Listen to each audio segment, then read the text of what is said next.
akhirat, dan mereka menunaikan salat dan menunaikan zakat, dan mereka itu tidak takut selain daripada Allah Ta'ala, maka mudah-mudahan mereka ini digolong daripada orang yang dapat petunjuk.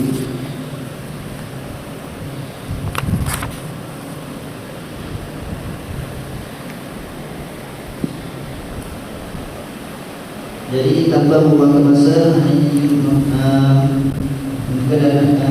untuk sedikit maklumat. Jadi Al-Fadhil yang diberi nama Muhammad Sofwan bin Syarif, letak di Pondok Tunjung, pengajian Mahad Masjid Kias Pondok Tunjung, Pondok Pasir Tunggu. Yang beliau meletak di Pondok Tunjung dan pengajiannya di Mahad Masjid Kias Pondok Tunjung, Pondok Pasir Tunggu. Jadi tanpa membuang masa, Ana ingin menyebutkan Ana ingin mempersiapkan sebelum itu kita dengan kita Al-Fatihah.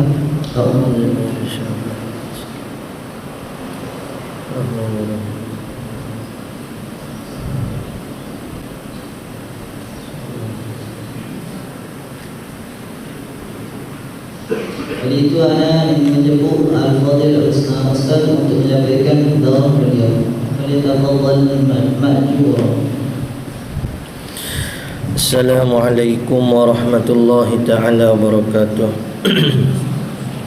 Ila hadratin Nabi Muhammadin sallallahu alaihi wasallam wa kafatil anbiya'i wal mursalin والملائكة المقربين وإلى أئمة المجتهدين لا سيما إمامنا الشافعين وخصوصا إلى شهداء فطاني وإلى شأرشاء البنجاري وإلى كل مشايخنا وكل مشايخ وإلى جميع المسلمين والمسلمات شيء لله لنا ولهم الفاتحة.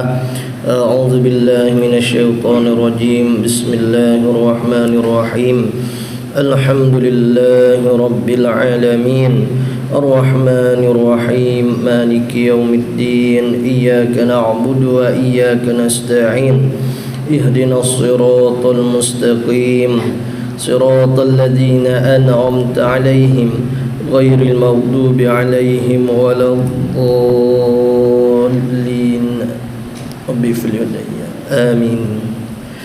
بسم الله الرحمن الرحيم. الحمد لله رب العالمين والصلاة والسلام على رسولنا سيدنا محمد وعلى آله وصحبه أجمعين. رب اشرح لي صدري ويسر لي أمري واحلل عقدة من لساني يفقه قولي. اللهم افتح علينا حكمتك وانشر علينا من خزائن رحمتك يا أرحم الراحمين. ولا حول ولا قوة إلا بالله العلي العظيم. ولا حول ولا قوة إلا بالله العلي العظيم. ولا حول ولا قوة إلا بالله العلي العظيم. وصلى الله على سيدنا محمد وعلى آله وصحبه وبارك وسلم والحمد لله رب العالمين. Jadi pertama kalinya alhamdulillah syukur kepada Allah Subhanahu wa taala kerana nikmat limpah kurnia daripada Allah Subhanahu wa taala. Selain daripada kita dijadikan dengan muslim mukmin, kita juga diberikan nikmat yang besar juga selain daripada menjadi umat Muhammad sallallahu alaihi wasallam. Dan kita terpilih menjadi seorang yang penuntut ilmu agama Allah Ta'ala. Jadi bila kita ni orang yang terpilih di dalam menuntut ilmu agama Allah Ta'ala, kita kena bui lain daripada orang lain. Masa kita kena penuh dengan ibadat, ibadat orang yang belajar iaitu dengan berwirid ke membaca, menghafal ke dhamir, menghafal ke wazan-wazan, menghafal ke mata-mata. Maka tu wirid bagi orang seorang yang menuntut ilmu agama Allah Ta'ala. Lain daripada tu kita kena ada sifat ikhlas semata-mata kerana Allah Ta'ala, bukan kerana siji, bukan kerana kerja. Saya dulu alhamdulillah nikmat Allah Ta'ala. Allah Ta'ala beri tanah ke rasa minat dengan ilmu agama. Tak ada terbayar esok aku nak kerja apa, tak ada. Tak ada terbayar siji nak beri master PhD, tak ada. Tapi alhamdulillah dengan kurnia Allah Ta'ala boleh hidup lagi weh. Boleh hidup lagi. Jadi itu yang pertama kena ikhlas, yang kedua kena sabar. Sabar di dalam menuntut ilmu agama saat itu sangat perlu bagi orang yang ingin kepada kejayaan. Yang ketiga yang besar sekali memerlukan kepada apa? Adab dengan guru. Adab dengan guru tu sangat besar. Kerana adab dengan guru, kepatuhan kita dengan guru, tiap-tiap apa yang guru kata akan berjaya kita. Baik, kita terus dengan pengajian kita. 2 sesi saja insya-Allah, tak banyak. 2 sesi. Sesi yang pertama ni kita cuba habiskan masalah udhiyah. Udhiyah ada dalam 40 soalan. Kemudian kita habiskan sesi kedua tu akikah dan sembelihan serta petua cara sembelihan daripada Tuan Guru Haji Hashim. Baik, kita mulakan dulu muka surat 4. Bismillahirrahmanirrahim. Dengan nama Allah yang Maha Pemurah lagi Maha Penyayang. Kullu amrin zibalin la yubda'u bi bismillah fahuwa aqta. Jadi itu tak perlu kita nak urai panjang. Kerana kita semua dah menuntut ilmu yang dalam-dalam dah di sini. Cuma laginya kita nak daurah supaya banyak lagi pengetahuan yang boleh kita dapat. Kalau kata ustaz syarah bismillah, kalau nak suruh syarah bismillah, awak dah sindup mengaji gapo?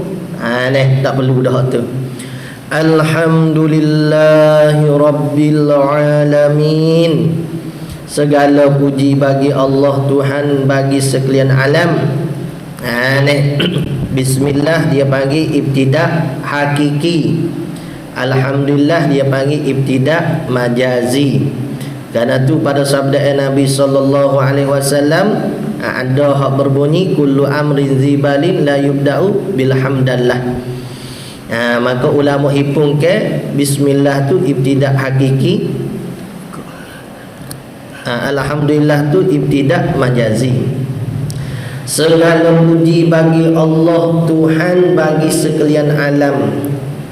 Wassalatu wassalamu ala sayyidina Muhammad wa ala alihi wa sahbihi ajma'in. Amin. Selawat dan salam ke atas penghulu kita Nabi Muhammad sallallahu alaihi wasallam dan ke atas keluarganya Nabi sallallahu alaihi wasallam dan sekalian sahabatnya. Amin. Ay istajib doa'ana. Syariat agama Islam melengkapi pada sekalian cara kehidupan kita di muka bumi ini, daripada cara bangun tidur kepada kembali kepada tidur. Ada hukum berlaku. Daripada tidur kita dah tidur tu kepada nak tidur kembali ada hukum. Bukan sekadar ada hukum, ada wirid-wirid, ada zikir-zikir yang maksud daripada Nabi sallallahu alaihi wasallam. Tu pihak kata apa? Pihak kata kita insya-Allah buat daurah hadis 40 pula. Azkariyah insya-Allah. Ada wirid-wirid yang maksud daripada Nabi sallallahu alaihi wasallam. Ada hukum hakam dia. Nama lagi agama. Apa agama? Masyara Allah ala lisan nabiyhi minal ahkam alal mukallaf. Barang yang disyariatkan oleh Allah Ta'ala ada di atas lidah Nabi sallallahu alaihi wasallam kepada mukallaf daripada hukum hakam. ma syara Allah ala lisan nabiyhi minal ahkam alal mukallaf. Mukallaf apa mukallaf?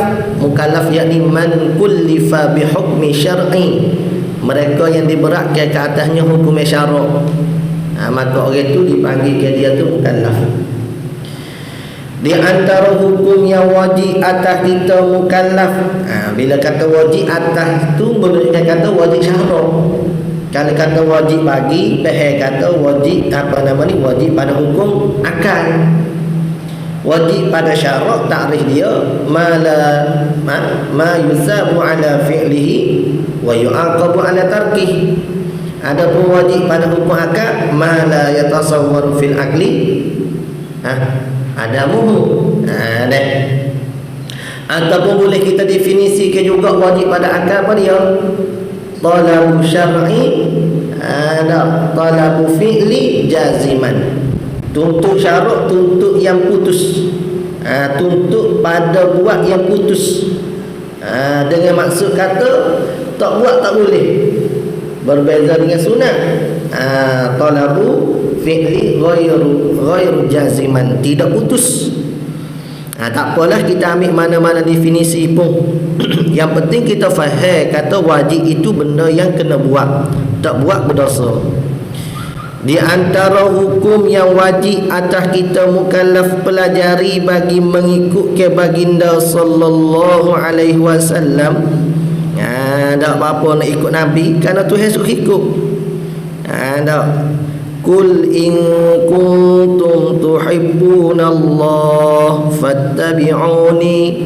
Katakanlah ya Muhammad pada mereka, kalau benar mereka mengasihi Allah Ta'ala, kasih pada Allah, ikutlah aku. Nescaya Tuhan akan mengkasihani, mengkasih akan mereka. Ma atakumur rasul fakhuzu. Tiap-tiap apa Nabi bawa datang ambil, tiap-tiap apa Nabi tegah tinggal.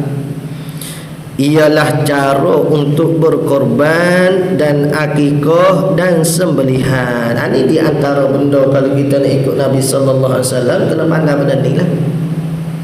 Agak di kalangan kita masih ramai lagi tak faham masalah untuk nak menjadi ke ibadat kurban, nak menjadi ke ibadat akikah dan sembelihan. Jadi kurban dan akikah tu dia khusus, sembelihan ni dia umum. Sembelihan sama ada akikah, sembelihan kurban ataupun sembelihan semata-mata sembelihan.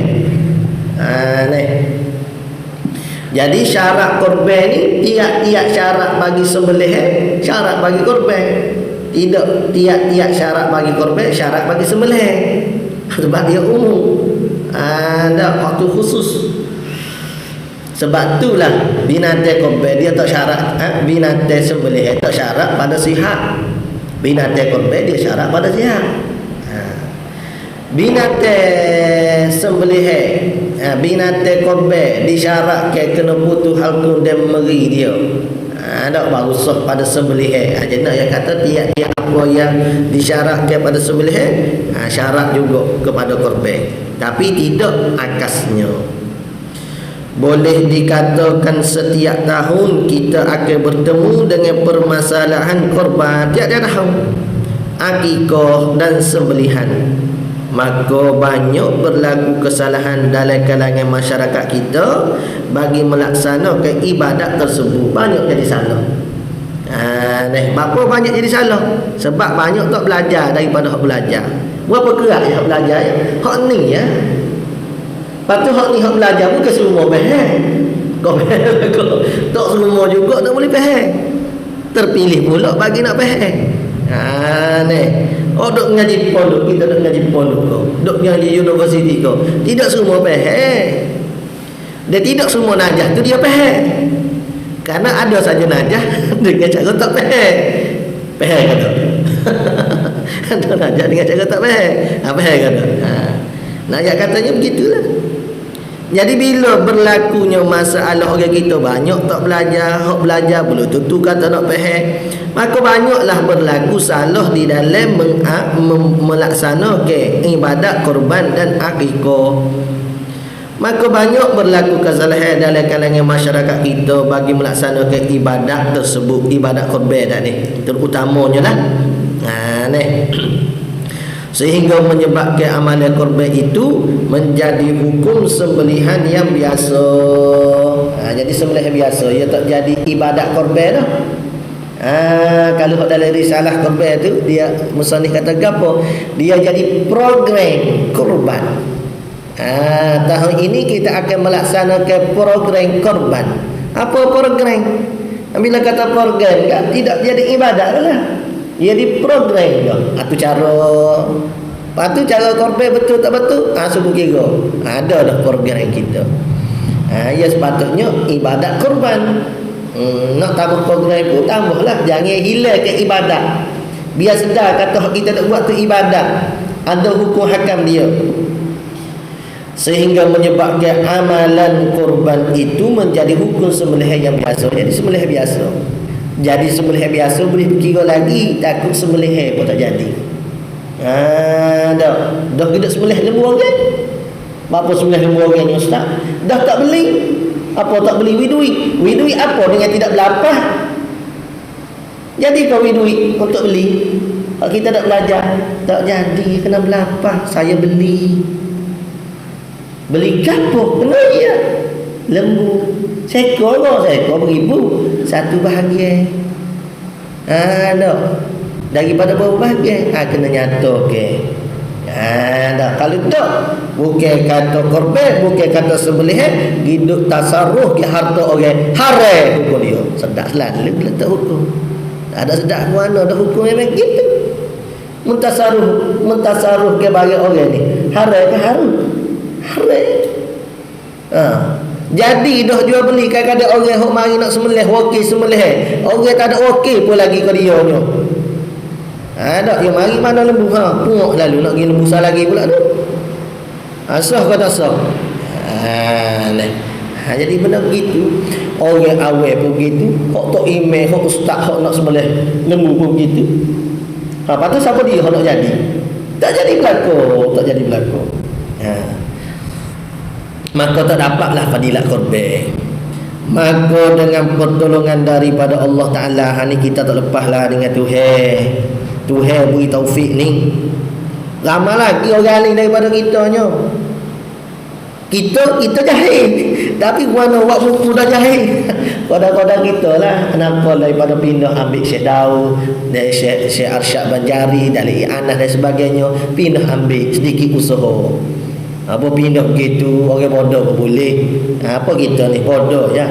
Tapi nak kata pertolongan Allah Ta'ala, terhasil juga risalah ni, terhasil juga buku ni. Lepas tu bapa buat kok rumit ustaz. Lo ni tak ada orang Jawi. Khabar ke tak ada orang Jawi dah Malaysia ni. Orang Rumi belaka, orang Rom belaka tu. Tak kenal dah Jawinya. Jadi oleh kerana tu kita buat buku bentuk Romi. Sebab nak mengajar kau orang Rom. Mak awak tu bukan Jawi, orang Rom. Awak sedar tak sedar orang Rom belaka dah tu. Tak. Dari putih mata nak jumpa orang Jawinya. Orang Rom belaka dah. Maka kerana tu kita buat tulis Rumi biar orang Rom boleh baca. Lepas tu hok bawa awak hok orang Jawi ni, rasa tak apa sedap dengan Rom ni ustaz. Nak tulis kat Jawi, saya nak tulis balik selekeh tulis balik. Tak perlu nak usaha nak cari dah. Sebab hok kita ambil ni pun daripada furuk masail, sabilah, i'anah dan sebagainya tu, kita cuba gaya bahasa tu mudah dah. Kena ambil situ semula, pening ke ibarat pula. Tak ada sembelih pening kepala dengan ibarat ya. Maka dengan pertolongan Allah Ta'ala, maka saya mengambil rujukan dari kitab-kitab ulama bagi membukukan permasalahan korban dengan cara soal jawab supaya mudah bagi saya sendiri hak bodoh ni dan para pembaca mencari setiap jawapan bagi setiap permasalahannya. Jadi mudahlah faham kita nak rujuk. Lagu mana masalah ni, lagu mana masalah anak tiba-tiba keluar mampu ke guana. Bukan anak orang, anak menate ni. Kita nak sembelih menate kan. Saya berharaplah jika ada tersalah pada jawapan yang saya tulis di sini, atau tersalah saya menakal ambil daripada menakal ambil, atau samalah tu muradif. Ataupun tafsir, menakal dia ambil dari kitab ulama supaya diperbaikilah dengan yang sebenar, supaya dapat manfaatnya bersama. Tujuannya begitulah. Tujuannya kita nak mengislahkan, nak membaikkan kita tu di dalam ibadah. Oh, kalau kata korban kita tak berjadi ke, alalah, nak pergi ikut benda lain lagu mana. Akhirnya saya berdoa sangat-sangat supaya apa yang saya usahakan ini dapat membantu saya dan masyarakat di atas mengingatkan permasalahan agama dan membetulkan beberapa perkara yang bersalah dari hukum yang asal. Hukum asal lagu lain, dia membuat lagu lain, kita pakat-pakat beki. Mudah-mudahan ibadat korban atau semua doa mari ibadat. Dah. Apa dia ibadat Ibadat kau dia ibadat.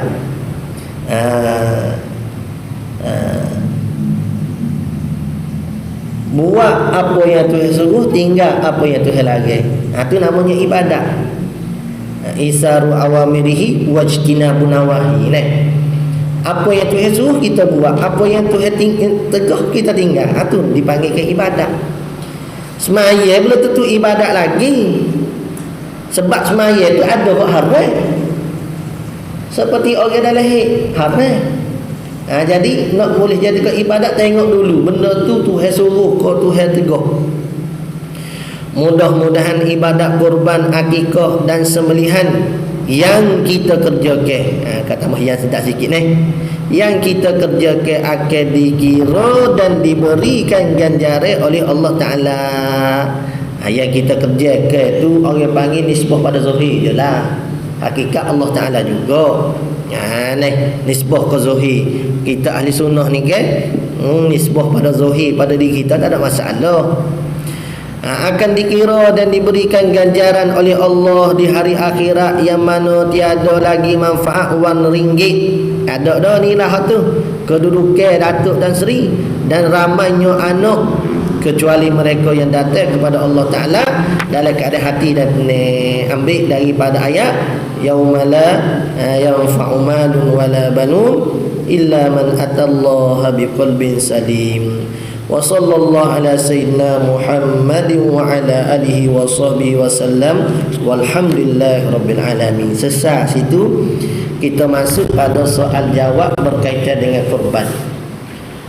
Qala al-musannifu rahimahullahu ta'ala wa nafa'ana bi'ulumihi fid darain. Apakah dalil bagi pelaksanaan kurban? Kurban, ibadat kurban yang kita buat ni mari mana dalil? Jawab, dalil bagi disyariatkan kurban ialah daripada firman Allah Ta'ala, fasalli li rabbika wanhar. Daripada sinilah mazhab kita Syafi'i dan mazhab-mazhab lain kata disyariatkan bagi kurban. Daripada ayat ni mengikut pada mazhab Hanafi ada wajib. Ni dalil mana? Dalil amri itu, perintah fasalli li rabbika wanhar, amar gitu. Al-amru li wujub. Oleh itu kerjakan oleh kamu Muhammad solat di sini muraknya solat hari raya, merujuk kepada ulama mufassirin kata solat di sini solat hari raya. Fasalli li rabbika, bagi Tuhan kamu, wanhar, dan sembelihlah oleh kamu akan binatang kurban. Sembelih yakni dengan makna kurban. Itu merujuk kepada orang panggil ulama mufassirin. Kaul mana? Kaul yang asah daripada pendapat mufassirin, ada muraknya pada situlah.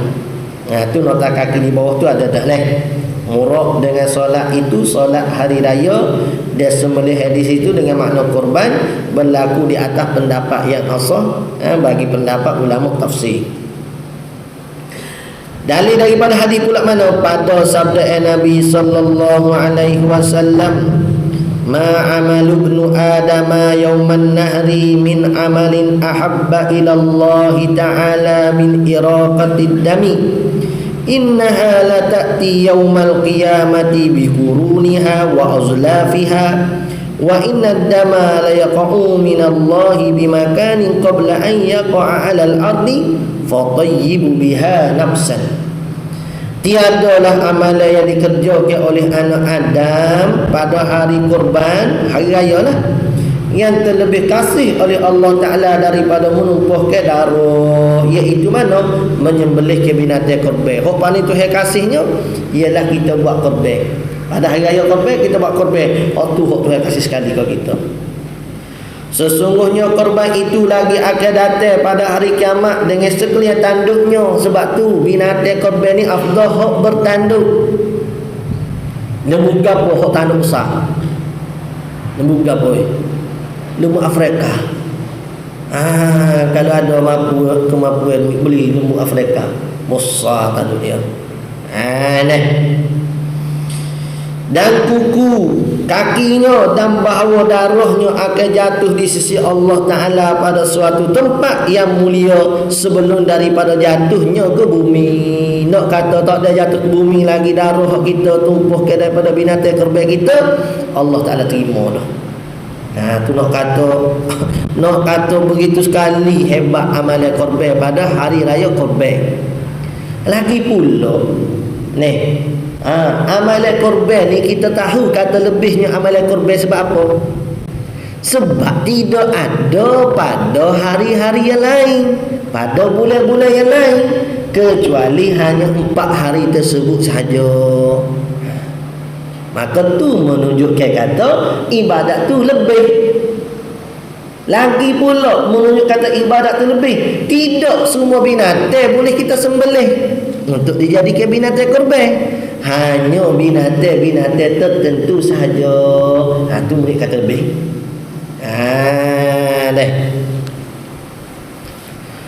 Soalan yang kedua, apakah hukum bagi korban? Kita duk korban ni hukumnya apa? Bermula hukum udhiyah. Jadi duk nanya korban, lepas tu mengidak orang udhiyah pula. Ni orang faham apa ni? Tafannun fil ibarah. Kita memperbagai kepada cakapan. Nak kata kaya pada bahasa. Bermula hukum udhiyah itu sunat muakkad bagi setiap orang. Sunat muakkad sangat digalakkan dalam agama kita. Korban. Soalan ketiga, bilakah hukum kurban menjadi wajib? Ada ke tak waktu mana hukum kurban menjadi wajib? Ini banyak berlaku di kalangan masyarakat awam kita. Tak sedar kata korban tu jadi wajib dengan lafaz perkataan dia yang keluar daripada mulut dia, dengan sebab dia tak belajar, dia tak sedar. Mana? Korban menjadi wajib apabila dinazarkan. Kita menazar seperti mana?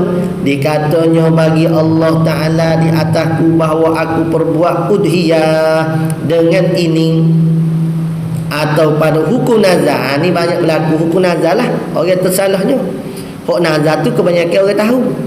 Hak hukum nazar mana? Seperti aku jadikan ini udhiyah. Dia tunjuk ke lembu hak dia milik. Dia kata ini aku jadikan udhiyah. Orang tak kecek biasa ini aku jadikan udhiyah. Biasanya orang kata ni aku nak korban. Ada lah tu. Ya lembu kata awak gapo lembu tu? Lembu ni nak korban. Bila dia kata lembu ini nak buat korban, maka jadi hukum nazar. Bila kata jadi hukum nazar, jadi wajib. Banyak tak berlaku gitu. Banyak tuai-tuai lembu. Ataupun kita ambil bahagia pun sekalipun, maka wajiblah bahagia kita saat itu untuk kita bahagi kepada orang lain. Tak boleh nak makan sikit pun. Bahkan manakala berkata seseorang ini udhiyah, maka jadilah wajib dan haramlah dia makan daripada binatang kurban itu. Tetapi orang panggil idrak ihtikam sikit ni.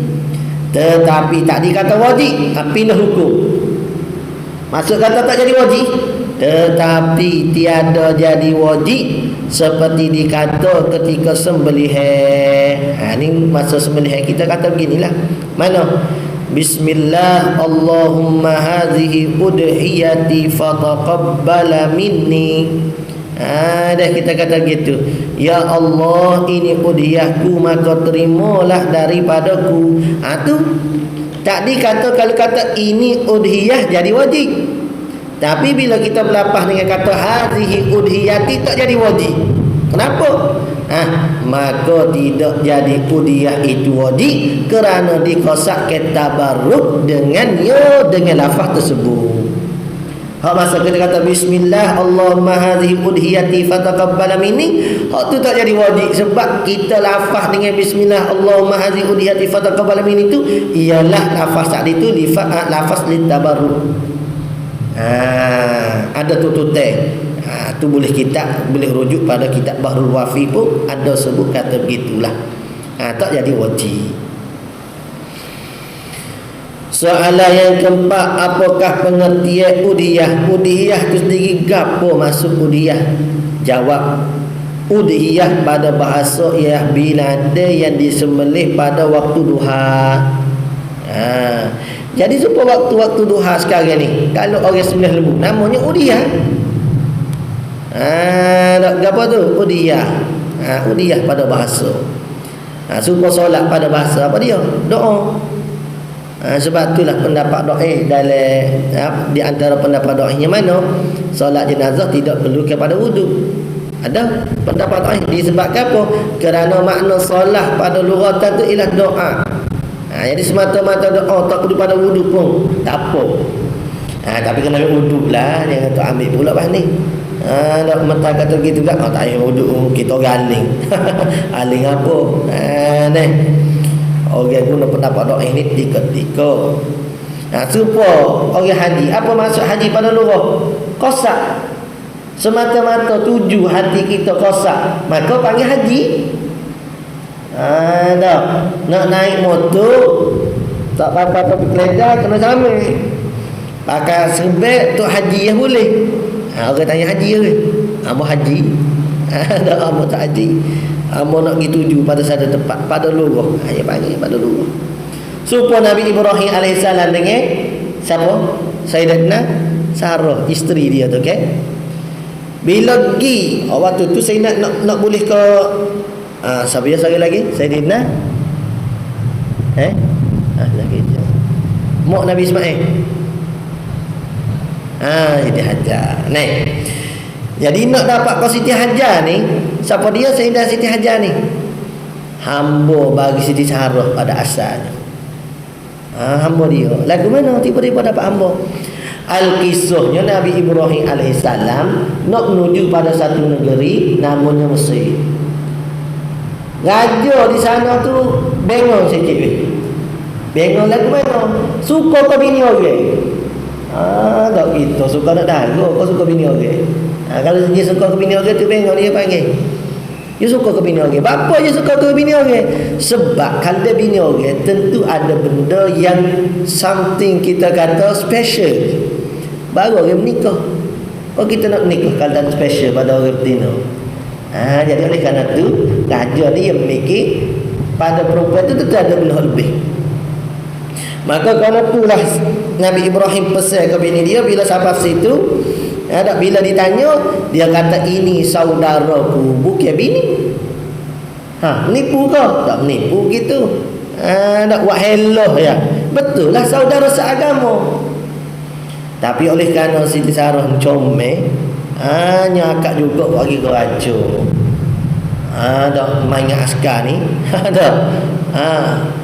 Takdir Allah Ta'ala selamat Siti Sarah tadi daripada raja jahat. Sebab tiap kali dia nak tuju pada isteri Nabi Ibrahim AS ni, kerah kaki tangan tak boleh.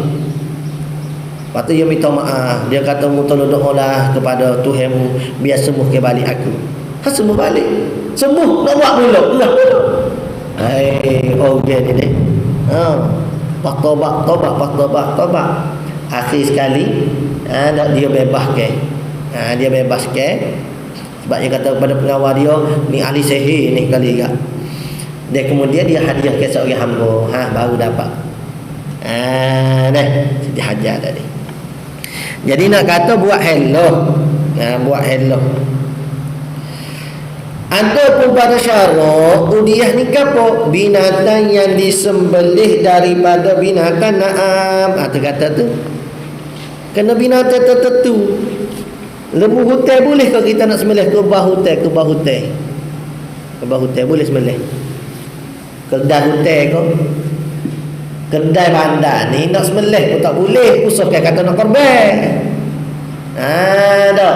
Kedai hutan boleh tak sembelih? Boleh. Boleh tak nak korban? Tak boleh. Bapa tak boleh. Dia tidak termasuk daripada binatang na'am. Boleh. Supaya kerbau, lembu hutan tak boleh juga tu. Ada di nota kaki. Lepas tu sedikit nota kaki nombor 3 di bawah tu. 3-4 baris bawah tu. Memadai korban binatang yang jadi di antara dua jenis binatang. Maksudnya dia kacu. Binatang kacu. Boleh kau tak nak buat korban? Boleh. Maka dikira dengan umur yang tertinggi daripada umur kedua ibu bapaknya, seperti yang disebut dari kitab Sabilal Muhtadi. Dan ke mana? Kalau kata utuh dengan lembu, boleh anak. Anak saat ni itu kalau kita nak korban, nak ikut umur lembu ke nak ikut umur utuh? Ikut umur utuh. Itu yang kata saat itu, ambil dengan yang tertinggi daripada umur di kalangan ibu bapa dia. Boleh. Jadi kalau tanya kita hak kacuk boleh tak? Boleh, tak ada salah. Kalau daripada hak na'am. Kerana mendampingkan diri kepada Allah Ta'ala litaqarrub. Ni. Pada hari Aidil Adha dan hari Tashrik. Tak boleh hari lain. Itu boleh kata benda tu benda lebih. Diambil daripada lafaz dhahwah. Udhiyah asal ni. Maka dinamakan dengan awal masa yang dikerjakan bagi udhiyah, iaitu waktu duha. Waktu-waktu ni dah udhiyah. Mula daripada bila lagi boleh tak sembelih unta lembu ni? Tu nanti akan disebut pas ni. Nak mula bila bolehnya nak sembelih? Nak sembelih hawa sikit boleh ke tak? Apakah hukumnya sunat aini atau kifayah? Adakah wajib padanya atau sunat muakkad saja? Sunat aini atau sunat kifayah ni lain dengan sunat muakkad. Sunat muakkad ni supaya kita kata rawatib ke apa tu bahagian sunat muakkad. Adapun sunat aini dengan sunat kifayah ni contoh kita kata doa makan. Kalau kita sorang, sunat aini dia panggil. Atas diri kita sorang untuk doa, muka kita sorang. Kalau kita tak nak makan, makan dengan setan. Tak sabit pada hadis Nabi sallallahu alaihi wasallam. Adapun kalau kita makan ramai-ramai, apa ni? Maka orang panggil sunat kifayah. Doa seorang pandai. Supaya tak lelaki bini lah. Seorang doa beres doa lain. Nampak tak kira setubuh dengan setan tu. Boleh? Agak pada doa malam pertama, Allahumma barik lana tu. Allahumma laka suntu wa bika amantu. Allahumma jannibis syaitan wa jannibis syaitan ma razaqtana. Minta Tuhan jauh ke kita dengan zuriat hak Tuhan nak beri ke kita ni daripada setan.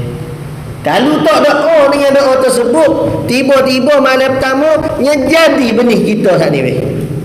Subuh ada anak, lahir anak, dengan keadaan kita tak doa, hanyalah ke anak kita. Benih hidup dalam keadaan tak doa ni tak molek dah lah.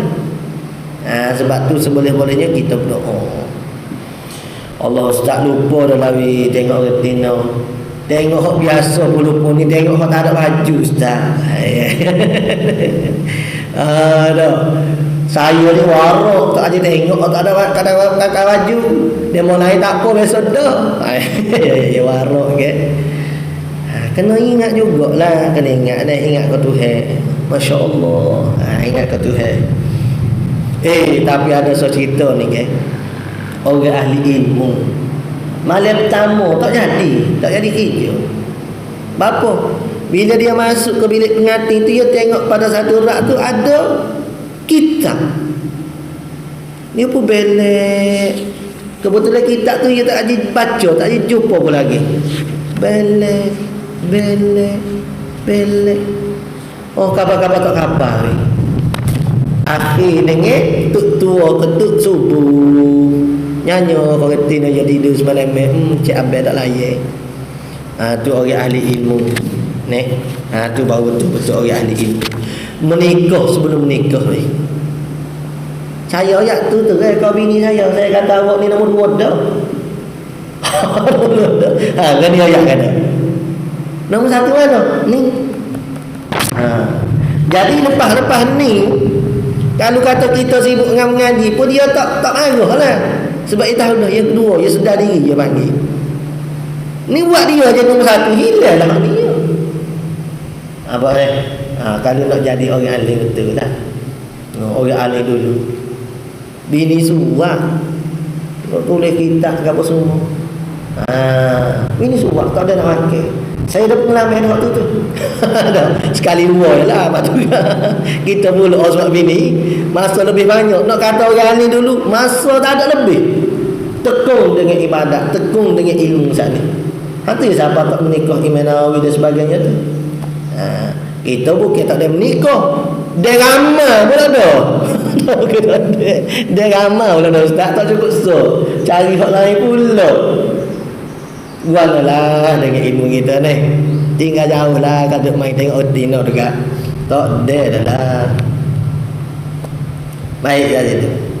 Jadi tu orang panggil sunat ini dengan sunat kifayah. Ramai-ramai seorang pada. Kalau sunat ini tututnya atas kita. Jika anda berbilik isi rumahnya, maka hukumnya sunat kifayah. Kalau kita 4-5 orang beradik, ada ayahmu, maka sunat kifayah. Ayah buat lepas tututnya atas kita. Gapo maksud lepas tututnya dengan makna tidak makruh dah bila kita tak laksana ke kurban sehari.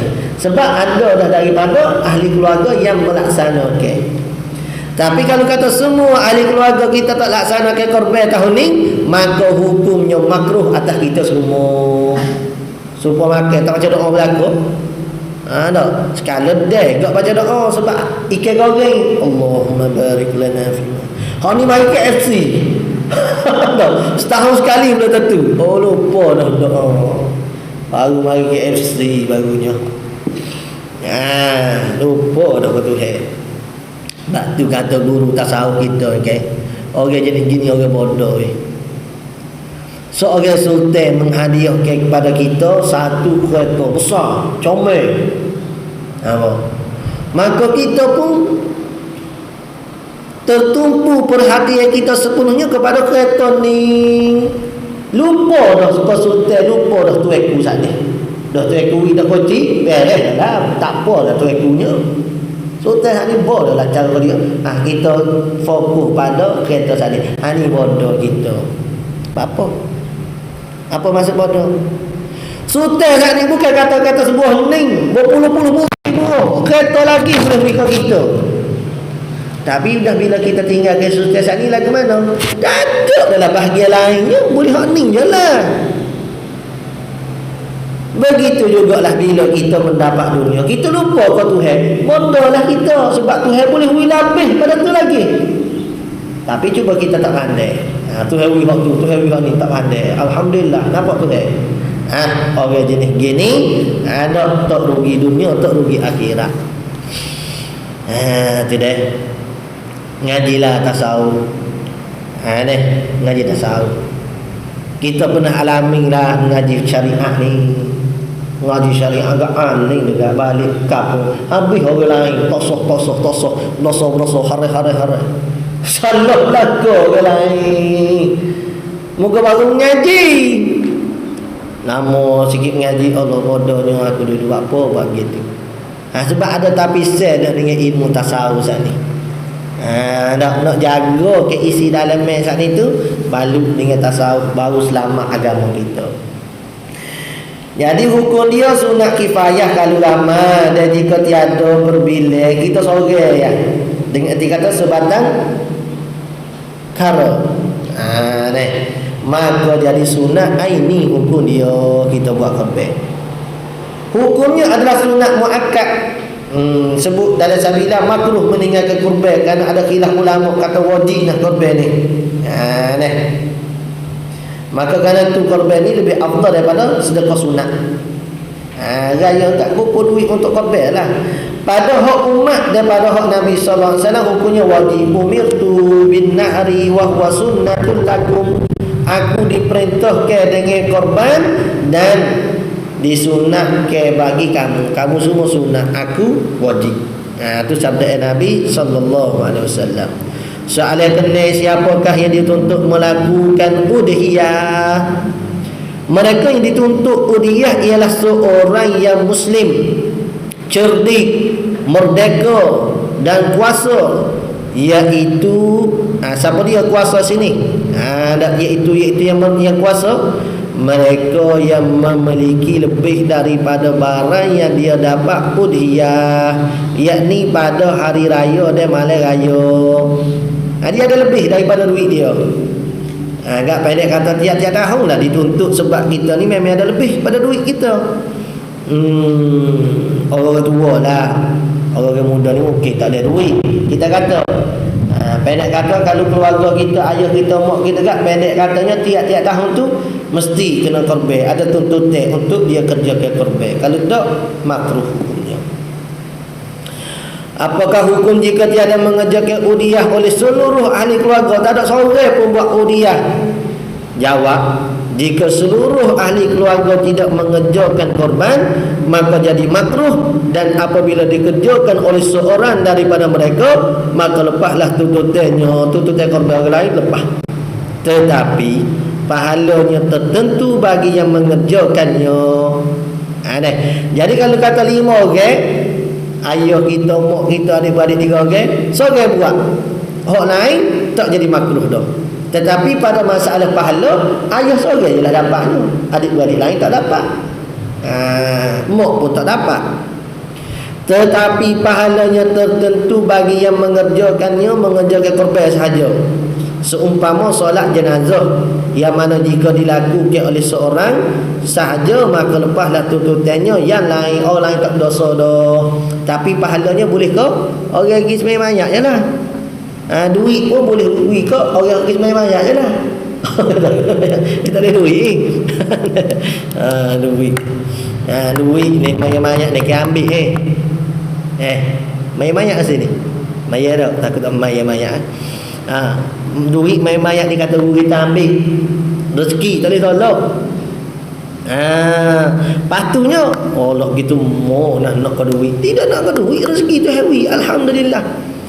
Patut kita tengok ahli keluarga si mayat saat ni tu, ahli keluarga mayat saat ni tu miskin, susah, kita lah pula lah duit ke dia, boleh tabung ke dan sebagainya.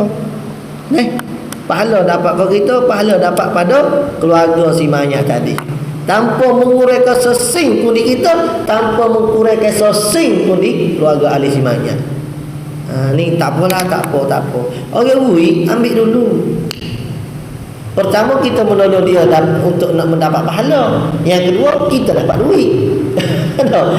Kemudiannya kita lah balik ke dia. Kalau dah kita dah sing, kita duit banyak dah, kita lah balik, tak apalah. Ni saya nak pergi kawak dulu.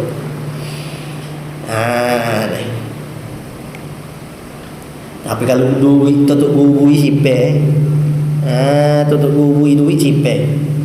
Kita pernah tak yang mak dunia batu, kita olah duit, dia pun ambil, lepas dia pun olah balik ke kita, baca bismillah apa semua. Nanti insya-Allah tu ada keberkatan. Yang mana jika dilakukan seorang, hak lain habislah tuntutan. Yang ke-8, apakah hukum seorang yang berkata ini udhiyah? Orang lagu mana hukum kalau kata ini udhiyah? Adakah jadi hukum nazar?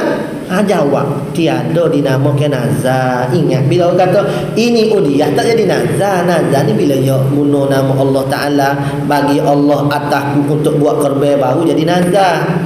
Tapi kalau kata ini udhiyah, dia tak jadi nazar, dia jadi, tetapi lazimlah udhiyah, dia jadi hukum nazar. Korban ni ada berapa jenis? Ada 3 jenis. Yang pertama dipanggil korban sunat muakkad. Yang kedua dia panggil korban nazar. Yang tiga dia panggil korban hukum bagi nazar. Ia bukan nazar. Kalau nazar ia dapat lain. Ini hukum bagi nazar. Dan haram atasnya memakainya, tak bolehlah muka hukum nazar. Dan tiada diterima katanya. Orang tanya lembu apa? Kata ni lembu korban. Kemudian dia kata tiada diterima katanya, kata seorang aku maksudkannya kata lembu korban tu dengan korban sunat. Tak dikira. Khilaf bagi kata ulama mutaakhirin. Boleh tulis rujuk Kashful Lisan di situ. Jadi kalau kata apa dia ni? Dia kata ni lembu korban. Lepas tu dia poyak lembu korban sunat. Nampak tak? Bila kata korban sunat tak jadi wajib. Kalau kata ini lembu korban, hak tu jadi wajib. Oleh kerana tu bila dia kata ini lembu korban, lembu apa? Ni lembu korban ni. Dia pun tarik semula korban sunat. Jadi hak tu ada khilaf ulama. Ada setengah kata jadi supaya hukum wajib juga, ada kata jadi hukum sunnah. Ada khilaf. Jika dia berkata aku jadikan kambing ini udhiyah, atau bagi Allah di atasku bahawa aku udhiyah dengan ini binatang, maka wajiblah disembelihkannya. Binatang tak di wajiblah sembelih. Aku jadikan kambing ini udhiyah. Tak jadi wajib. Soalan yang ke-9, berkata seseorang jika aku memiliki kambing itu, lafaz itu tu garis molek. Nanti kita nak beza dengan bawah ni. Jika aku memiliki kambing itu, ni orang kampung susah nak faham ni. Maka bagi Allah atasku bahawa aku akan membuat korban. Tengok, faham molek lafaz dia ni. Jika aku memiliki kambing itu terlalu jauh, ataupun ini ini dekat. Isi syarat ini itu. Maka bagi Allah Ta'ala atasku untuk aku korban. Jadi soalannya apa? Adakah mesti ke atasnya membuat korban, dan adakah ia menjadi nazar atau tidak? Itu soalannya. Wajib ke tak dia buat korban? Jadi nazar ke tak? Jawabnya tiada jadi nazar dengan katanya. Katanya mana? Dhamir pada katanya itu. Jika aku memiliki kambing itu hingga akhir. Tu. Tiada jadi nazar dengan katanya itu jika dia qaidnya, jika dia memilikinya, bukan qaid koyo. Jika sehingga jika dia memilikinya kambing, kemudian pada lafaz sekalipun tak jadi wajib. Kenapa? Kerana ain diri sesuatu benda itu tidak miliknya ketika berlafaz. Kata dia kata kalau aku milik ke kambing itu, maka bagi Allah Ta'ala atasku untuk aku korban. Waktu tu kambing dia ke tak? Oleh kerana bukan kambing dia, sedangkan dia isyaratkan dengan kambing tu je, maka pada waktu tu dia tak jadi nazar. Kalau dia tak ayat kata itu, dia hanya kata kalau aku milik akal kambing, bagi Allah Ta'ala atasku untuk korban, hak tu jadi nazar. Tengok bawah tu kata berbeza pula dengan masalah jika dia seorang berkata jika aku milik akal kambing. Tu ada tak lafaz itu? Tak ada. Umum tu umum. Kalau kata kambing itu khusus, apa dah? Jika aku milik akal kambing, maka bagi Allah atasku bahawa aku membuat korban, maka kata-katanya itu menjadi nazar. Jadi nazar tu. Jadi nazar. Wajib korban. Wajib bila dia belilah. Maka tafriknya apabila dia memiliki kambing, maka wajib atasnya membuat korban. Ada yang beli kat wajib korban lah. Kerana ia kambing domeh bukan ain. Apa maksud bukan ain? Yakni bukan kambing yang tertentu. Tu maksud bukan ain. Kerana kambing hak dia kata kalau aku milik akal kambing, bagi Allah atasku korban, maka tak wajib atas dia apa ni, kalau dia kata kalau aku milik akal kambing, dia tak ayat itu, maka wajib atas dia korban. Kenapa? Kerana wajib atasnya apa ni, bukan air. Ni bukan air. Maksudnya kambing tersebut bukan kambing yang tertentu, bahkan kambing yang umum. Iaitu benda apa maksud? Bukan air, iaitu benda yang tertentu. Air saat ni benda tertentu yang sabit, yang tetap pada zimah, yang ni pada tanggungnya dia. Nampak tak? Boleh baca cerita. Beza dengan kambing itu dengan kambing. Umum dengan khusus tadi. Kalau kambing itu dia tak milik lagi, maka tak jadi nazar. Kalau aku memilih akal kambing bagi Allah Ta'ala atasku untuk aku sembelih, bila dia beli wajib. Kalau saya kedua juga, jangan beli.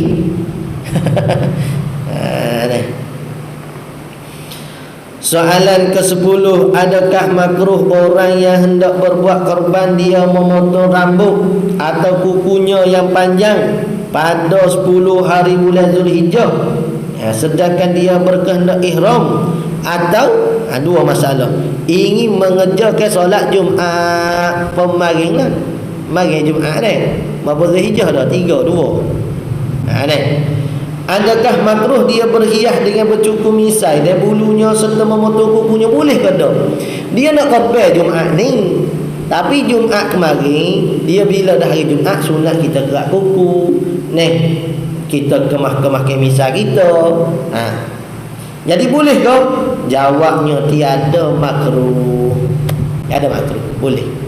Asalnya makruh kita kerak kuku sebab dari mana? Dari hadis. Tak ada boleh hadis.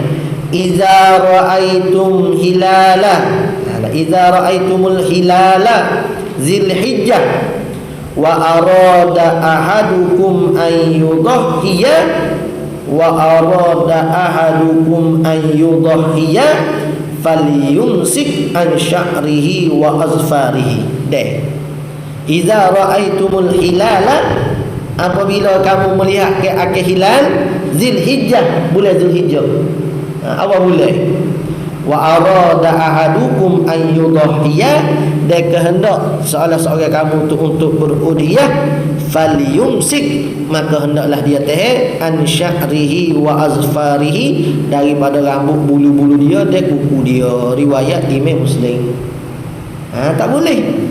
Tak boleh pun tak boleh makruh lah. Jadi pada waktu tu hari Jumaat, hari Jumaat tak boleh, tak makruh. Tiada makruh orang yang berkehendak ihram. Orang ihram sama juga. Dan hari Jumaat memotong kuku serta bulunya kerana sunat. Manakala sunat menyimpannya bagi mereka yang lain daripada keduanya, daripada orang ihram dan orang hari Jumaat. Boleh ni? Sesar 10 soalan. Ada 30 soalan lagi. 10 rehat. Boleh ke? Soalan ke-11. Adakah makruh bagi ahli keluarganya yang lain, yakni selain daripada yang ingin membuat korban lah, memotong kuku dan memotong rambutnya? Tadi kita dah bahas dah. Seorang buat dari ahli keluarga kita, maka terlepas tutup orang lain. Kalau kita orang lain kena simpan juga ke bulu kuku kaki, kuku tangan, kena simpan juga ke? Jawabnya tiada makruh. Orang lain boleh gerak, boleh gunting. Tiada makruh bagi isi rumah orang yang hendak berbuat udhiyah memotong kuku dan rambut, kerana mereka tidak berkehendak dalam melakukan udhiyah. Demo tu tak sebut udhiyah, cuma terlepas tutup itu syafaat kita ya. Apa? Orang lain ni hok jenis malah nak mari sembahyang Jumaat sebab kita pakat mari sembahyang Jumaat, maka terlepaslah orang lain dosa tu. Kalau kata kalau sembahyang subuh tak ada orang mari, katakanlah ni kosong belakang masjid ni, dosa ke tak? Dosa habis orang lain walaupun sembahyang. Sebab salat Jumaat ke sunat kifayah. Apa ni, fardu kifayah. Kena ada satu kumpulan untuk mengerjakannya. Kalau tak ada belakang, berdosa belakang. Jadi hak tak mari sembahyang tu patut kena belanja hak mari sembahyang. Tak mana? Sebab ada orang semaya lah, hak lain tu tak berdosa. Kalau dia pun tak mari semaya juga, berdosa habis hak lain. Ni orang nak turun semaya kata awarah tu munglah jahil. Di antara keuzuran datang jemaah ni di antara keuzurannya bila ada orang yang nak mampu kita, bahasa kita tu, yang mana kita tak dapat nak lawan, dia mampu kita, dia sindir kita tak dapat lawan. Tu di antara keuzuran bagi jemaah juga. Keuzuran pada jemaah. Kata warah kau ya baik kita kan jadi jauh, tak nak balas. Tak apalah. Gitu deh. Tak apa tak payah bayar. Ada dari kita. Ada orang-orang yang duk khianat tapi dia berjalan tu. Tapi kalau kita pandai balas tu pasal ni, warak teh. Kalau warak demo jahil. Jahil pun dia tukik. Maya dulu gelak kau ya. Kalau kita pandai lawan kita kena mari jemaah. Yalah kedak ni. Kalau salah betul. Baik sesah sikit situ. Mana ada tadi? Jadi ahli keluarga tiada makruh bagi isi rumah orang yang hendak berbuat kudiah memotong kuku dan rambut kerana mereka tidak berkehendak dalam menakutkan kudiah. Yang waktu tak ada duk sebelah lembu. Walaupun bersekutu pada mendapatkan pahala sekalipun, seperti hukum yang dikuatkan oleh Imam Asnawi dan Imam Azra'i. Ada juga orang bersekutu pada pahala.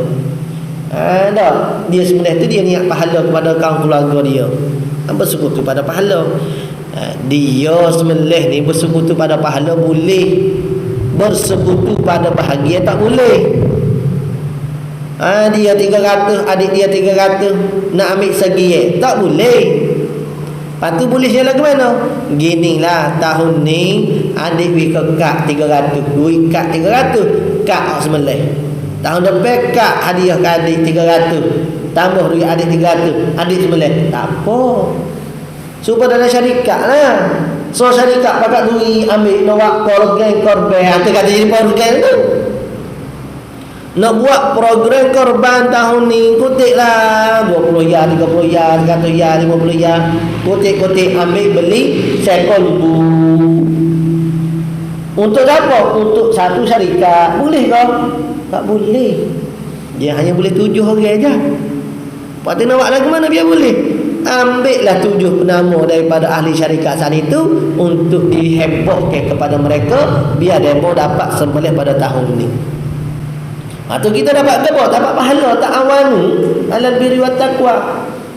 Kelebihan udiah tak boleh kita tidak kita udiah. Lepas tu kalau tak buat gitu tak sah udiah. Itu kata program udiah. Dia tak jadi ibadat udiah. Jadi program tu buat ikut suka ya. Jadi kita ni keluar daripada pondok, keluar daripada pesantren, pengajian apa semua. Kita kena betul masyarakat lah. Bukan tentu keluar balik kampung baru kena betul dah. Minggu depan kena betul. Wajib kena pelapah sikit. Akak jual beli je jadi bodoh sikit. Sakit hati lah. Dia membuat kerja depan kita. Kita nak tegur tak bergamuk demo orang tua. Tapi rugi kita lah kerja demonya. Atau menanya sikit orang-orang aling. Jadi kalau ustaz hamba nak jual beli ni hamba wiola duit ya. Dia siap ayat depan kita. Kita ada duduk kampung kan. Ya Allah, duit tu kepada tuan lembu 700 naik tu. Lepas tu dia kata beres amoniak beli. Muniak tu beli. Munikah itu muniak kau terima nikah. Ada tu email ataupun ayah dia kata aku nikahkan kamu dengan anakku dengan berangkat. Okey beres ayah saya niat nak terima. Saya biar betul sikit. Kau tak betul duduk ya weh. Tak boleh. Dah kena buat. Orang dah buat tu. Siapa dia nak betul? Ni kalau ada sekapung berapa kapung dah dapat selamat. Nah, tu pun kalau kita betul, kalau kita tak betul, salah sepuluh kapung. Nama kita pula balik tak beli. Dak wala duit tak niat akak ijak robok apa nama ni, jual beli apa semua. Jangan.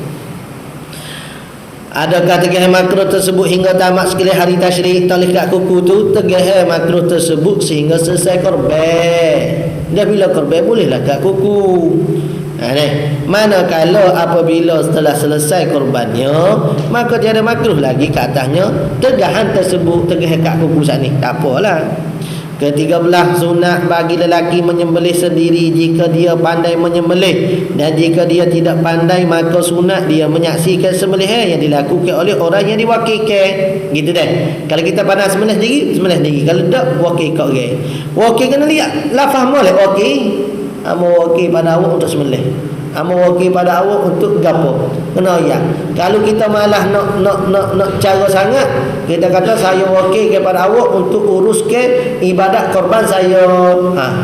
Tu so package dah tu. Package mana? Package sembelih, package beli lembu, package bagi lembu, semua dah. Sebab kita kata saya wakil ke awak bagi ijazah udiah saya. Semua so package dah. So package mahal sikitlah. Kalau package sembelih saja murah sikit. Jadi kita kena berlapah wakil tu, kena pandai molek lah. Maka nak tanyanya mana? Apakah hukum bagi orang yang buta yang tahu menyembelih sendiri jikalau makruh baginya sekalipun atau dia wakil kepada orang lain? Lagu mana hukum orang buta?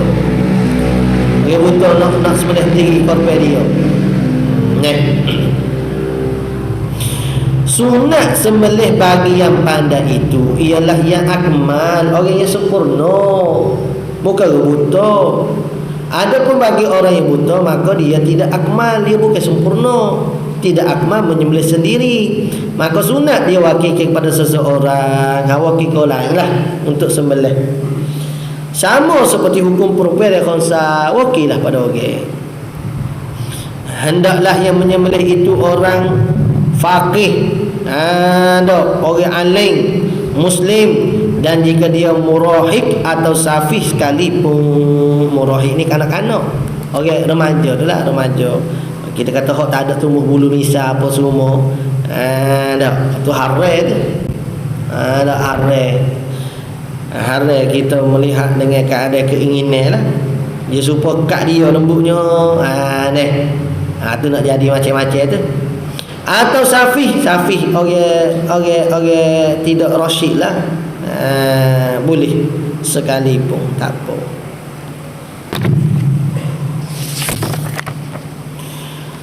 Soalan yang ke-14, apakah hukum wakil menyembelih kepada kafir kitabi atau kepada kanak-kanak? Boleh ke tak? Jawabnya makruh mewakilkan menyembelih itu bagi kafir kitabi. Makruh.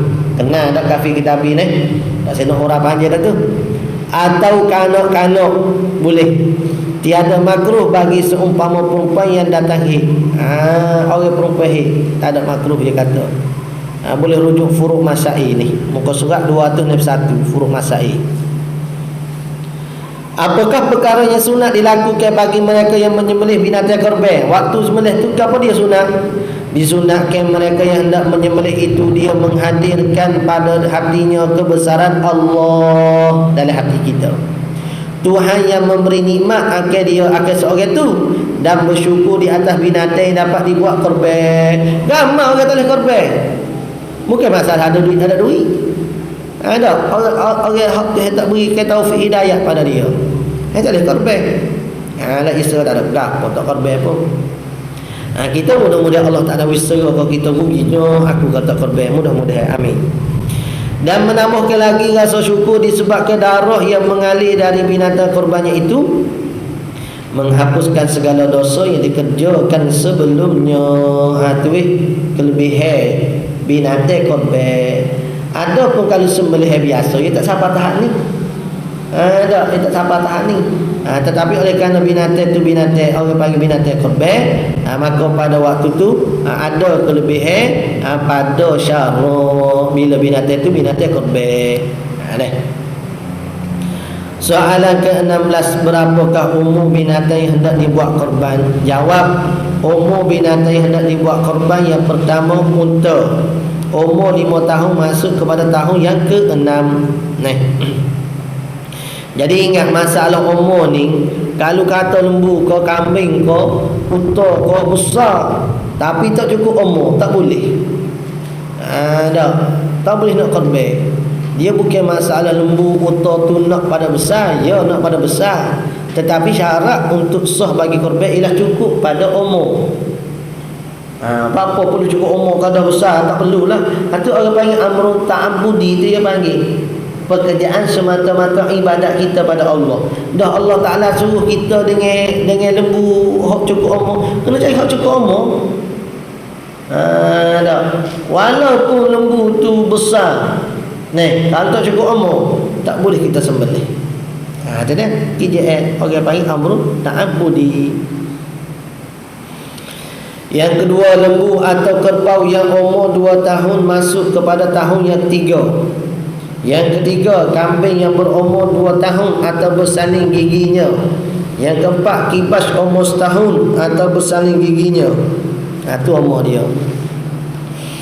Adakah memadai hukum korban bagi binatang yang telah bersaling gigi tetapi belum cukup umur? Bolehkah gitu? Tersebut dalam kitab I'anatul Talibin, tersebut dalam kitab Idah. Idah ni mungkin Idah Al-Wajiz kot. Kita tengok dalam kitab tu ada Idah Al-Wajiz. Tahulah kalau Idah lain. Tidak memadai, tetapi yang dinakal daripada Syekhon. Syekhon di sini maksudnya Imam Nawawi dan Imam Rafi'i. Syekhon ia itlaq bila kata pada sahabat Syekhon kena pada Abu Bakar dan Sayyidina Umar. Bila dalam hadis Syekhon kena pada Bukhari dan Muslim.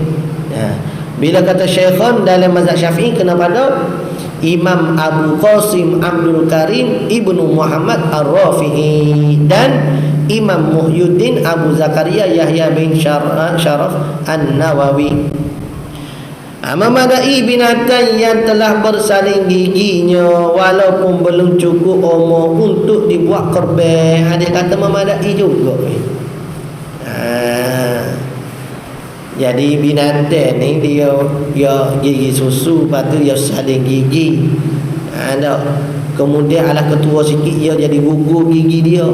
Kalau habis gugur sekalian tu orang panggil kambing hok pecing tu lah. Gugur habis gigi dia. Jadi kalau sebut dari kitab fiqh kata Syekhon tu kena pada Rafi'i dan Nawawi. Kalau sebut syuyukh tambah Imam Subki seorang lagi. Disyaratkan sah korban itu, jadi ada khilaf lah situ. Moleknya cari biar cukup umur lah, bosan gigi saja tak apa nak sedap, biar cukup umur. Moga ada khilaf, kita keluarlah moga binatang kambing lembu banyak, mungkin tak ada, kalau tak ada tu lain, ni banyak. Disyaratkan sah korban itu binatang yang tiada aib, yang mana boleh mengurangkan sesuatu daripada daging dan lemaknya serta yang lain daripada keduanya, daging dan lemak. Apakah hukum jika berlaku aib pada binatang itu ketika ingin direbahkan untuk disembelihnya, seperti patah kaki atau jadi buta matanya, ataupun lagi nyata sakitnya, nak sembelih tiba-tiba nampak sakit? Itu banyak nak berlaku gitu. Ada dah pengalaman. Ada seorang tua ni tanya, pagi nak korban tu lembu tu nampak sakit, tak larat, boleh ke tak kita nak korban? Tak boleh. Tak boleh. Jadi sembelih biasa je lah. Jadi sembelih biasa. Apa tu nak buat no? Kalau tak beli lagi tak payah beli. Kalau beli dah kat jual balik ke tuan lembu.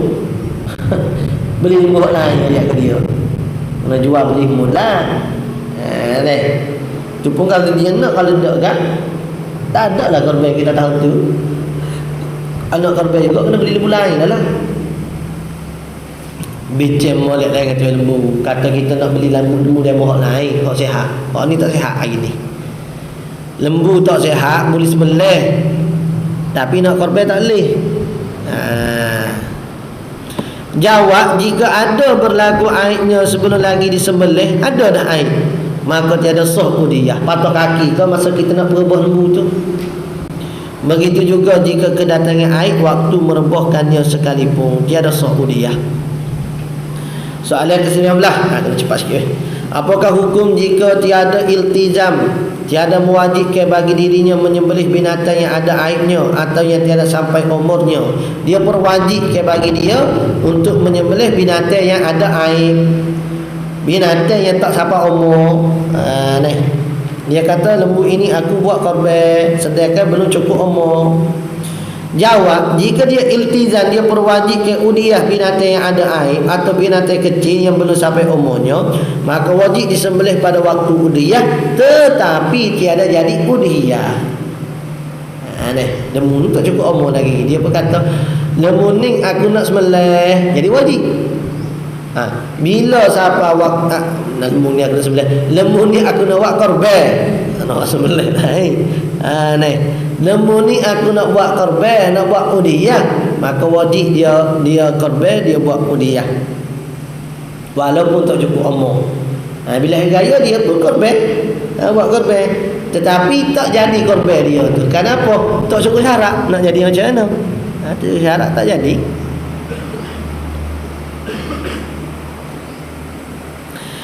Apakah hukum jika ia berkata telah aku jadikan ini udiyah, atau dia bernazar udiyah ini na'am binatang ternakan yang sejahtera daripada aib, kemudian muncul aib binatang tersebut ketika hendak diudiyah. Asalnya tak ada aib, tiba-tiba ada aib, patah kaki tu. Jika dia iltizam binatang yang tidak aib, kemudian muncul aib, maka hendaklah dikorbankan. Maksudnya sahlah korban nazar itu. Kena korban juga. Lepas tu kena cari lembu lain kau, sebab masa dia kata lembu ini aku buat korban, waktu tu lembu tu tak ada aib, tiba-tibanya ada aib. Perlukah dia untuk cari lembu lain yang tak ada aib?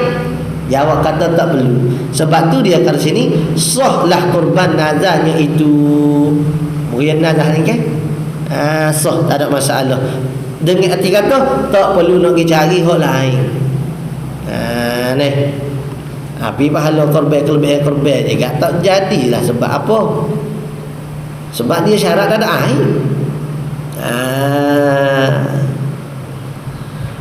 Adakah dikira air jika tiada setengah giginya, atau tiada tanduk, atau patah tanduk yang tiada mengurangkan dagingnya, atau yang terbelah telinganya?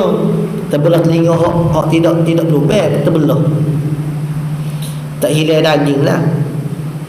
Atau ketiadaan susunya, atau yang tiada ekor. Tiada ada ekor.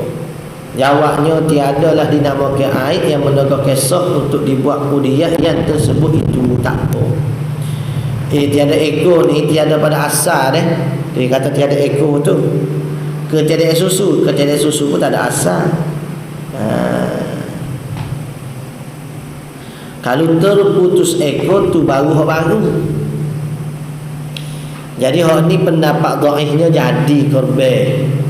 Tapi seeloknya kita cari hak asal tu hak ada ekor lah. Ni sekarang ni tak ada ekor, tiada susu, sah ke? Sah pendapat dhaifnya. Tiadalah dinamakan aib yang menegakkan sah untuk dibuat udiyah yang tersebut itu tak ada gigi, tak ada tanduk. Bahkan jika tiada sekeleng giginya, tak apa juga. Dalam kitab Sabila dia kata tak boleh. Kalau tak ada sedikit gigi tak apa, kalau tak ada sekeleng gigi tak boleh. Bahkan jika tiada sekeleng giginya atau yang terpotong ekornya, terpotong ekor tak boleh dah, gigi kerak ekor. Tapi sini boleh. Dalam furuk masail muka surat 222 dia kata boleh. Atau yang terpotong ekornya jika dipotong sedikit bagi cepat membesarnya sekalipun boleh. Dalam furuk masail kata boleh. Kalau dhaif lah.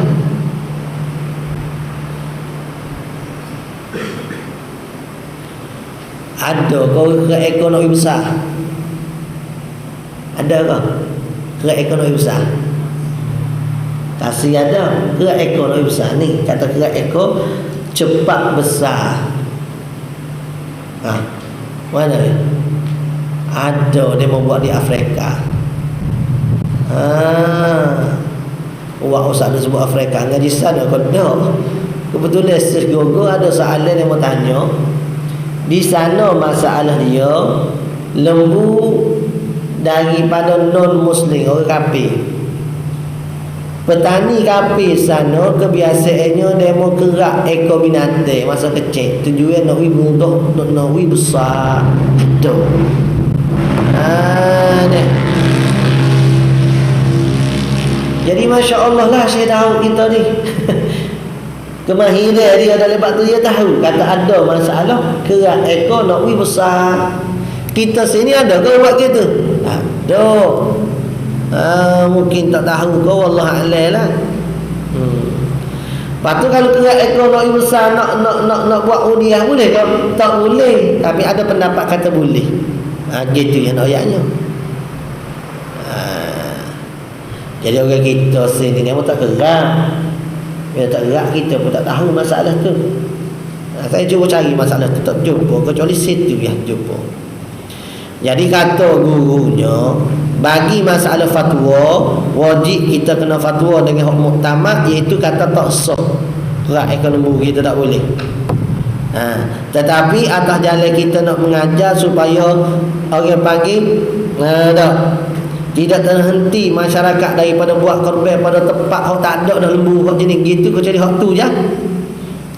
Maka kita boleh ayat kata harus. Dah kalau tak sembelih, lembu tu tak ada lah korban tiap-tiap tahun. Maka boleh nak kata harus. Deh. Khusus-khusus dia keadaan lah. Apakah yang menegah kisah korban? Jawab, binatang yang tertegah daripadanya korban. Yang pertama, binatang yang buta sebelah mata, yang nyata butanya sekira tidak dapat melihat dengan baik. Jika ada biji matanya sekalipun, dia bukan masalah tak ada biji mata, tapi yang buta, tak boleh. Sebelah pun tak boleh, apatah lagi kalau dua belah. Yang kedua, binatang yang sakit, yang nyata sakitnya. Pagi hari itu nampak kata dia sakit, tak boleh. Salah makan kau gua no. Ni.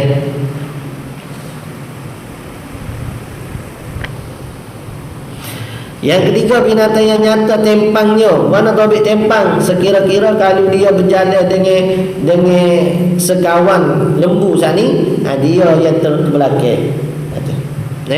Nyata tempangnya. Yang keempat, binatang yang kurus yang hilang ototnya. Tu tengok nombor rokok 8 tu lah. Disebut dalam Fathul Mu'in bahawa tidak sah yang terpotong sebahagian daripada ekor. Ayat dah tu. Dan telinganya walaupun sedikit tak boleh. Dihurai dalam kitab I'anatul Talibin bahawa berkata Imam Abu Hanifah memadai jika terpotong sepertiga, terpotong dengan hilang ragi. Terpotong koyak tak apa, tak hilang. Imam Abu Hanifah kata tak apa jika sepertiga bahagian telinga dia. Patut cuba perhati molek. Pada binatang orang nak buat sekarang ni ada tanda ni. Hilang ke daging dia? Hilang ke tak? Kita kamu kata asalnya hilang. Kita tanya orang ahli ni, dia kata tak hilang. Lagu mana boleh tak hilang? Nampak ada lubang lah. Dia kata begini, dia suka buat apa dia? Donat ni kan? Hok tengah dia tengah dia lubang tu, kita buat ke isi donat dak, kita alihlah tepi. Jadi ada juga telinga lembu boleh buat gitu supaya paku kayu dia ya. Supaya paku kita paku kayu paku ke kayu sani, hilang ke kayu sani. Dak, tapi ada lubang. Dia orang panggil mendak ke istilahnya. Kalau begitu kita kata sah lah, kata hilang. Sebab tu dari kita kata tidak sah kalau menghilangkan bagi daging telinga. Sekarang kita hilang yang mendak ya soalannya, ia padat. Dan tidak memadai juga jika dijadikan dengan tiada telinga, tak boleh. Bersalahan jika kejadian binatang itu dengan tiada ekor, tiada ambing susu, dia tiada daging pohon. Tu sini pada tulis tu. Boleh. Masalah lidah pun sama ni. Kalau ada asal, ada pendapat kata boleh. Maka beza di antara ketiga-tiganya mana? Tak ada ekor, tak ada ambing susu, tak ada daging pohon pada asal ni. Daging pohon masuk kata tak ada sikit lah tu. Pada asal ni uruh kok.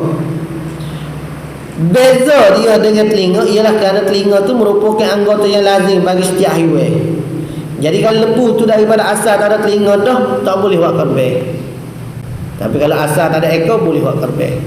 Asal daging paha dia kurang, boleh buat korban. Asal dia tak ada susu dah, boleh buat korban. Itu dalam i'anah sebut gitu. Kena. Yang kelima, binatang yang berkudil, tak boleh kita buat korban, tak boleh buat akikah. Yang kena binatang yang dungu, yang tiada dapat mencari makanan melainkan sedikit saja, tak boleh juga. Yang ketujuh, binatang yang patah kakinya dan jika patah waktu dilebuhkan bagi tujuan sembelihan sekalipun, tak boleh juga. Yang kenapa binatang yang bunting, tak boleh dan telah mengesahkan oleh Imam Ibn Rifa'ah memadai binatang yang bunting yakni sah dibuat korban. Binatang bunting tak boleh buat korban. Tapi adalah pendapat Ibn Rifa'ah kata sah juga binatang bunting buat korban. Jadi dalam kaum muktamad kita mazhab Syafi'i tak boleh, tidak sah. Begitu juga masalah terpotong ekor, terpotong lidah. Dia binatang bau beranak pun tak boleh juga. Binatang bau beranak maksudnya apa? Mak saat ni baru lahir ke anak, baru beranak. Jadi mak saat ni pun tak boleh juga kita sembelih walaupun dia tidak bunting. Ya semua tu dia panggil daging jadi kurang. Binatang bunting, binatang bau beranak jadi kurang berlaku daging. Jadi sedangkan udhiyah ni kita nak buat yang sempurna. Nabi Ibrahim AS sembelih anak. Itu bukan anak. Ada anak lembu kan. Sat sembelih anak lembu. Tidakkah pok lembu tu daripada anak lembu? Kita sembelihnya anak lembu je. Bukannya anak orang. Jadi cari hak molek lah.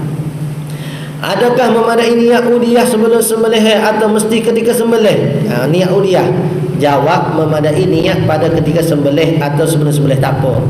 Apabila telah ditentukan bagi barang yang diudhiyahkan, bila tentu dah, kena. Dan tiada wajib lagi niat pada waktu sembelih. Bila tentu dah, jadi dah. Tak perlu dah kita nak niat balik. Soalan, supaya niat tawaf lah. Kalau kita niat dah pada ihram haji, tak perlu dah niat tawaf. Sekali dah. Kecuali tawaf sunat. Tawaf sunat kena buat suku. Adakah memadai niat udhiyah ketika berwakil? Boleh ke tak masa berwakil itu kita niatkan udhiyah? Jawabnya memadai juga. Diniat tak kala diberi kepada wakilnya dan memadai wakil menyembelih baginya waktu itu, waktu diwakil. Kerana hukumnya seperti zakat yang mana memadai niatnya tak kala diasingkan harta yang nak diberikan zakat itu. Tak semesti masa sembelih tu baru nak niat, tak perlu. Masa wakil keluarga itu boleh dah kita niat. Supaya duit zakat kita lah. Kita ada gaji 5,000. Bagi dah 1,000 nak beri zakat, 1,000, 4,000 lagi satu nak belanja, nak beri kau bini kau gapo. Boleh dah kita niat pada zakat. Jadi waktu kita bagi ke asnah, kita tak niat pun zakat. Tak apa, tak apa. Sebab waktu bagi zakat, waktu bagi puasa, dia tidak mesti muqaranah dengan ibadat. Berbeza ibadat lain mesti kena ada muqaranah. Qasdun syai'in muqtarinan bi fi'lin. Arti niat. Tapi bab puasa, bab zakat tak perlu. Dah bab puasa, bab zakat tak perlu. Tambah lagi bab udhiyah. Bab udhiyah pun tak perlu. Tidak kata masa nak sembelih menghadirkan niat. Kalau sebelum pada tu tak boleh. Tak boleh dah. Bab udhiyah salah. Bandingnya seperti zakat yang mana memadai niatnya tak kala diasingkan harta yang hendak diberikan zakat itu, sama ada korban sunat atau wajib, dengan umpama katanya aku jadikannya udhiyah dalam hatinya. Aku jadikannya udhiyah. Adakah boleh dikira niatnya waktu ditentukan binatang korban? Ya tentu dah binatang korban dia nak niat situ. Boleh. Jawabnya boleh berniat waktu ditentukan jika dia bernazar pada zimmahnya, tanggungnya dia. Dan tiada sebab bila nazar wajib dah sembelih. Dia tiada wajib berniat udhiyah yang sudah ditentukan kambingnya pada nazarnya. Tidak wajib dah berniat udhiyah. Memadai bagi diniat korban juga apabila diwakilkan kepada seseorang bagi menyembelih binatang korbannya. Boleh dah niat. Nak tanya bak niat tu. Balik kampung dia tanya lah, muka depan tu. Nak pondok pula pondok hak model tu. Tidak ada pondok hak buruk-buruk. Lagi orang nak tanya. Jadi bila pondok model ni dia kena ngaji cara azhar lah. Dia kena ada turus, dia kena ada muasarah. Dua-dua. Tapi kalau turus tak kuasai, lagu mana nak kuasai muasarah? Dah. Kalau turus tak kuasai, bukan kata pondok model, pondok biasa pedok. Pasti panggil apa? Pondok-pondok. Pondok-pondok pak budak mai itulah.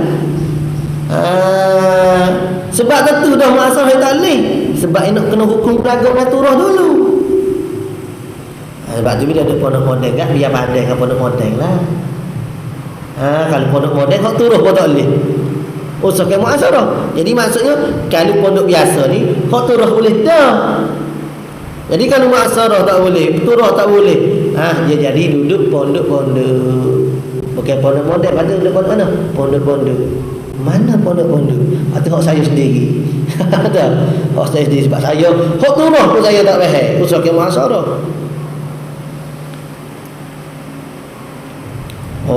Ahli ulama kita ahli sana muasarah dia mengerti. Dok tubuh Syekh Azhar kita ahli sana muasarah dia mengerti. Syekh Ramadan Al-Buti ahli sana muasarah dia mengerti. Tak Syekh Ramadan Al-Buti kan sebelum berlaku fitnah lagi nampak dah fitnah. Kita nampak fitnah bila berlaku fitnah baru nampak fitnah. Tu orang panggil ahli sana muasarah. Ittaqu firasatil mu'min, kena takut dengan firasat orang mukmin ni. Kerana orang mukmin ni dia melihat dengan cahaya daripada Allah Taala. Dia dengan Tuhan tu ada kontak dah.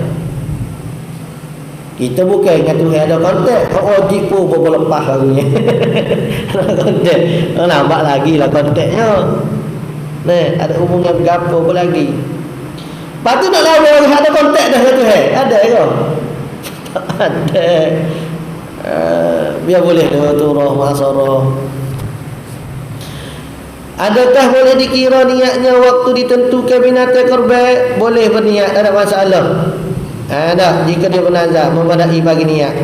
Soalan dia benar, adakah memadai apabila diwakil kepada seorang muslim yang mumayyiz? Jawabnya memadai diwakil kepada seorang muslim mumayyiz, tetapi tiada sah diserahkan bagi kafir dan bagi yang belum mumayyiz. Belum mumayyiz tak boleh lah, budak pasal berak pun tak erti. Tu hak tidak mumayyiz. Adakah memadai binatang yang dikorbankan kepada 7 bahagian itu berlainan niat, seperti seorang berniat udhiyah, dan seorang berniat akikah, dan seorang berniat bagi membayar fidyah haji, dan seorang niat untuk menego? Tak ada masalah ni. Jawabnya tiada disyaratkan bagi ketujuh itu orang itu muwafaqah, yakni serupa pada tujuannya, tujuan korban dia tu, tujuan sembelihan dia. Maka jika bersalahan tujuan sekalipun tetap sah korbannya, korban kita sah, tak kait gapo dengan demo. Patu sah lagi masalah 7 bahagian ni kita kena ingat molek sini ni. Tidak boleh lebih daripada 7 bahagian saya kelembu. Patu hadis Allahumma hadza an Muhammad wa ummati Muhammad.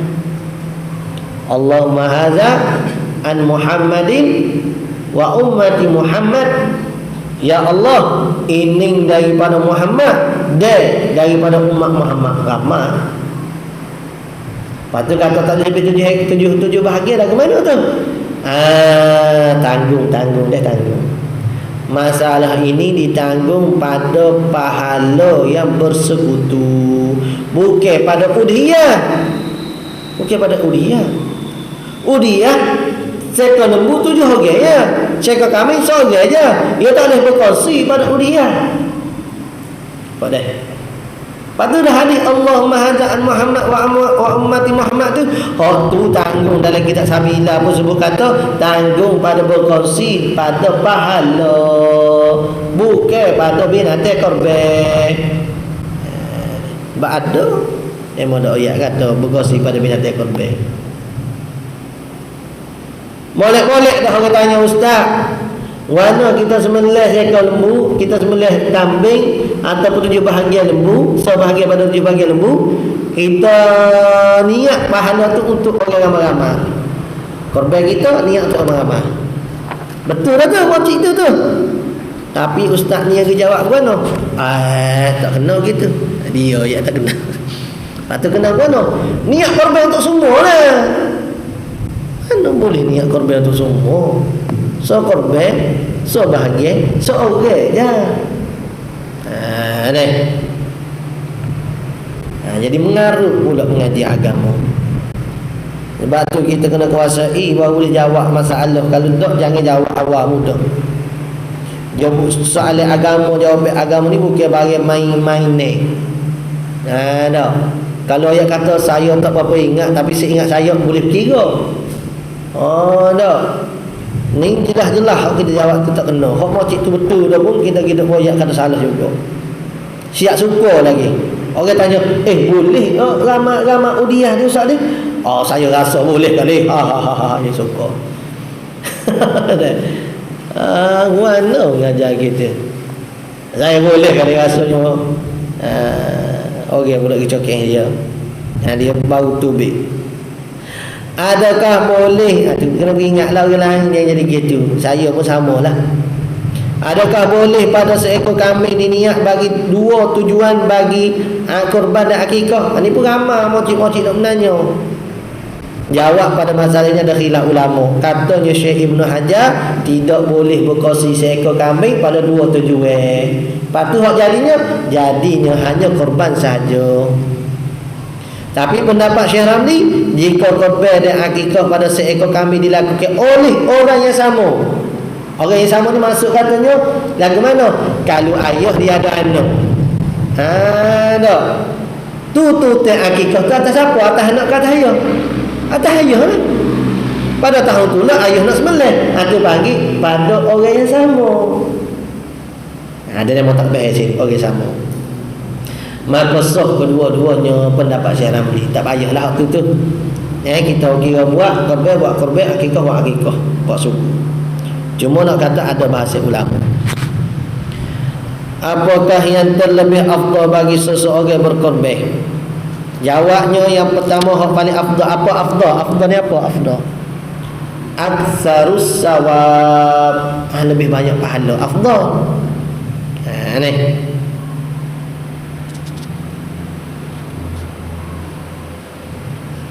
Masalah 7 tadi boleh ambil pada riwayat Muslim daripada Sayyidina Jabir.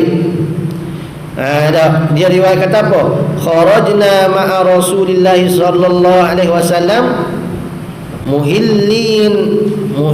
muhillina bil haji. Fa amarna an nashtarika fil ibli wal baqari kullu sab'atin minna fi badanah.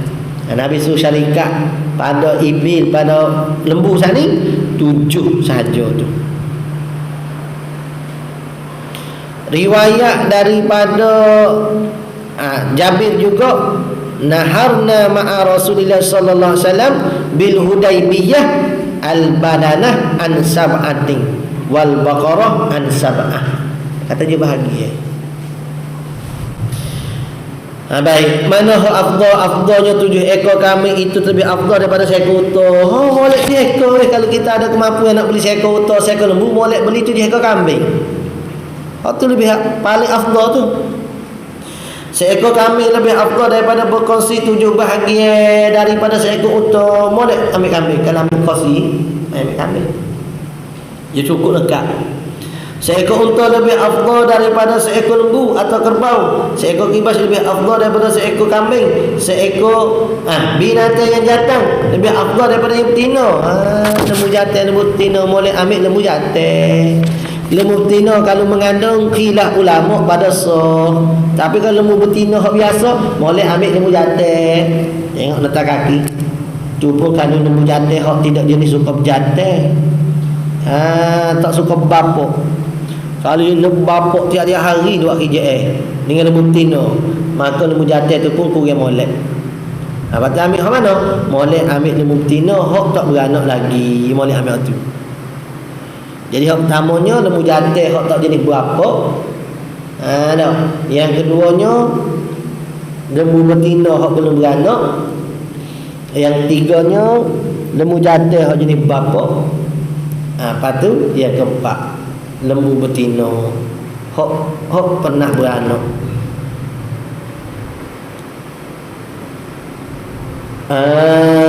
Dah. Yang kena binatang yang bertanduk lebih afdal dari yang tidak bertanduk. Tu tengoklah orang 13 tu. Lembu, seekor lembu hok bertubuh dengan 2 ekor lembu tak tubuh, molek seekor lembu hok tubuh. Seekor lembu hok bertubuh dengan 2 ekor lembu hok tak tubuh, afdal seekor lembu hok tubuh. Nampak dah? Lepas tu kalau tulis tanda pula masalah hamba. Hamba kalau seorang tu besar dengan 2 orang hamba tu hok kecil, hok tak besar, molek memerdekakan hak mana? Memerdekakan 2 orang hamba. Bak hamba lain, bak lembu lain. Sebab hamba bukan kita nak sembelih dia, kita nak merdeka ke. Mak lembu kita nak sembelih dia. Soalan ke-30 ada 10 soalan lagi di buku dia ke-11 ni. Insya-Allah.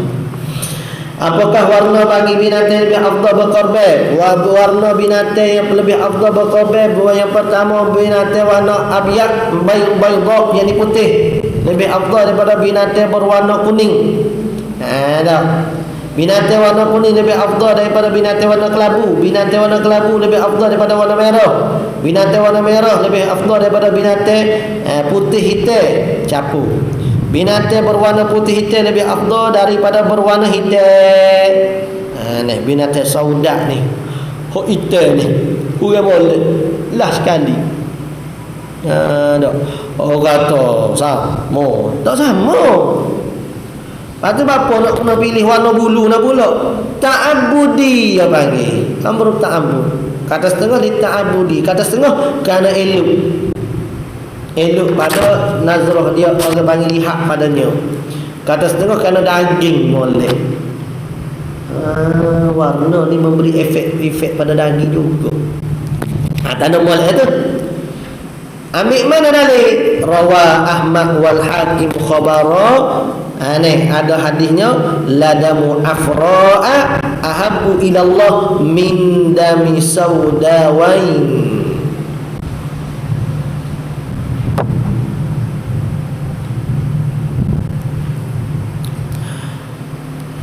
Adakah wajib didahulukan solat hari raya? Nak kata ada beza pada warna di sisi Allah Ta'ala. Adakah wajib didahulukan solat hari raya dan 2 khutbah sebelum kurban? Kena maya-gaya dulu ke? Jawabnya tak wajib. Mendahulukan solat hari raya dan 2 khutbah sebelum kurban. Hanya sunat dibuat kurban, kemudian daripada solat hari raya dan 2 khutbah, moleknya buat lepas pada tu. Ni maya-gaya dulu. Dan afdalnya apabila telah sampai waktu duha. Mau lagi bila waktu duha. Duha pukul 9. Molek ni. Tapi dah hari Jumaat sibuk dengan Jumaat pula. Dia mau kata gitu. Kalau kena ke hari lain boleh lah kita kata. Bilakah waktu bagi korban? Apabila keluar matahari dan kemudian daripada kadar waktu bagi solat 2 rakaat dan 2 khutbah yang ringan. Kena ada waktu tu. Lepas pada matahari naik, ada tak dalam kadar 10 minit, 20 minit. Khutbah yang ringan ni sebentar ya. Solat 2 rakaat pun sebentar ya, hak ringan. Jadi biar ada kadar waktu tu. Semaya raya dengan khutbah tu tak wajib. Tak maya pun boleh sembelih. Afdalnya maya dulu. Tetapi biar ada kadar waktu tersebut. Sehingga habis hari tasyrik, iaitu tenggelam matahari hari yang 13 Zulhijjah. Soalan yang 33, adakah sah korban pada waktu malam? Jawabnya makruh korban pada waktu malam. Orang kata lampu cerah dari ustaz pagi dia juga. Tak boleh. Malam dengan pagi ni lain. Kalau awak mengaji bab falak ke apa semua kat memang beza. Hari beza, awal bulan akhir bulan beza. Bulan ni dengan bulan tu beza. Kita yang suka samanya. Kita suka sama selagi mana tak cuti, bila cuti kat ada beza lah. Nah, dok mengaji kat sama ya suruh ada hari ni hari tu. Sama ya. Dok dalam agama kita ada beza. Sebab tu tarikh nak tak merdeka tu, Syekh Abdullah Fahim tu letak tarikh. Ni ada tarikh ni je, bukan bodoh-bodoh letak tu. Bukan bodoh-bodoh. Ayah juga letak tarikh ni ya, merdeka. Bukan gitu. Ambil ulama. Ni. Batu orang dulu nak rumah pun tanya ahli ulama. Nak nanam kebun tanya ahli ulama. Sebab dia ada waktu molek, waktu tak molek Oh kata khurafat. Kalau khurafat dia nak tengoklah apa nama ni? Iklim cuaca tu. Hari ni dinamakan hujan, sila bawa payung. Bawa payung kau. Tu tak khurafat ke tu? Tak ni khurafat. Lah kok ke khurafat. Yalah demo tak khurafat. Mudah demo. Halali wa haramu. Kat ku halal, kau haram. Mudah. Kalau kau haram, haram jugalah. Kalau aku syirik, pun syirik jugalah. Kau pakai gitu juga. Orang lain ni kat jangan. Dia tak ngerti. Sebab tu ulama kata manusia ni dia jadi musuh bagi apa yang dia tak ngerti. Cuba yang ngaji falak mendalami kebidah tu. Hanya ngerti. Nak nak kata orang dulu dia semua benda buat tanya ulama. Sepatah. Orang lain ni tak tanya ulama ke apa dah. Kubur orang pun tanya ulama tanam gitu ya. Soh tak soh biar. Dah. Mudah. Kerja elah ni lari pada ulama. Wal iyadzubillah. Baik Haizan. Adakah wajib disembelih pada waktu korban bagi binatang yang seseorang menazar untuk udiah tetapi mempunyai air? Kita menazar binatang tapi ada air. Kena korban waktu udiah juga ke? Hari raya tu juga ke? Jawabnya wajib baginya menyembelih binatang itu pada waktu tersebut walaupun tidak dikira ke udiah sekalipun. Tak kira udiah nak ada air sekalipun kena korban waktu tu juga. Soalan ke-35, apakah hukum apabila mati binatang yang ditentukan pada nazar bagi sembelihan sebelum sampai waktunya? Kita menazar nak sembelih binatang tersebut, tiba-tiba tak ada sampai waktunya mampu binatang tadi. Kena ganti ke tak? Tak. Kalau kita ngaji muamalat ni nampak dah sini ni. Kiyah dengan gitu ya. Jawabnya jika binasa binatang tersebut tidak disebabkan kecuaian dia, bukan taksir dia, maka tidak ada sesuatu kewajiban di atasnya. Ada wajib lah. Supaya kita pinjam bagian dengan orang lah. Pinjam motor kita pun naik motor saing punya motor kita bawa. Tiba-tiba bocor dah ya. Wajib ke tak kita raman ganti rugi? Wajib tak? Tak wajib. Tapi dah kita tak ada nak ganti rugi. Tahu depan tak ada lah pinjamnya. Ya tu dia mata aku bocor tak boleh gig pun duit kat aku. Tak buat balik kau bocor. Tak ada dah lah. Tapi hukum betul. Mungkin dia bukan cuai. Tapi dia pinjam motor yang tayar dua nya buat jadi tayar se. Dah. Hancur motor sana. Tu wajib doman. Jenis kata binatang lembu saat ni pun sama. Kalau mampu dia tu sebab kecuaian kita, kena ganti rugi. Kalau tak perlu ganti rugi. Adakah sunat bagi orang melakukan ibadat korban memakan daging korbannya? Sunat. Tak. Hak molek sunat kita makan kalau binatang tu binatang korban sunat, haram kita makan kalau binatang tu korban yang wajib. Lepas tu sunat ambil bahagian mana? Bahagian manakah sunat dimakan daripada daging korbannya? Jawabnya sunat baginya memakan bahagian hati binatang korbannya. Apa? Sunat makan bahagian hati. Apa? Sebab hati itulah orang panggil tempat zikrullah. Tak hati pak zikir ke Tuhan je. Jak binatang ni pakai zikir belaka ke Tuhan. Kita makhluk ya tak zikir ke Tuhan nya. Nak zikir mana? Sebeh pun tak ada ni. Sebeh pun tak akal. Kena pakai sebeh lah baru nak boleh zikir. Bukan pakai wali. wali dah. Wali tak boleh sebab dia zikir. Dia 24 jam. Kalau tak dah wali kau saya ni lah orang awal biasa ni kan. Kena sebab lah. Hatu jadi kita boleh nak zikrullah. Oh, kita guna tangan ustaz ada. Mu tangan yang kecil lagi ada. Mu zikir ke tak? Ada tangan. Tahu sunat Nabi SAW buatnya. Tapi kita buat ke tak? Ada zikir? Ada. Menunjukkan kata tangan ada di kita tu tak membolehkan lagi bagi kita nak dapatkan zikir pada Allah Ta'ala.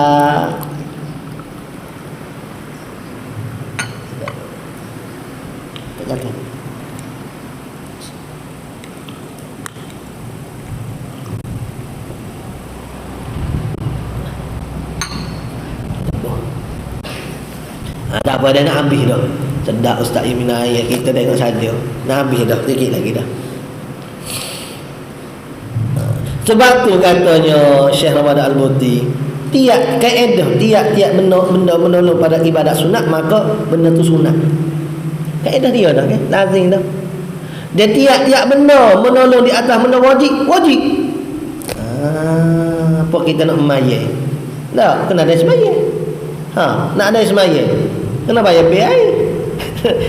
Ada. Gali lagu cari. Tak ada air juga. Ada kedah. Wajib beli kedah. Kecuali kalau harga air itu mahal daripada sepatutnya. Maka dikecualikan. Hukum fiqh gitu. Tapi apa-apa ni tak main fiqh. Dia main Quran hadis hak dia tak faham. Fiqh ni Quran hadis hak dia sangat faham. Buat mana? Panjang pula main apa ni.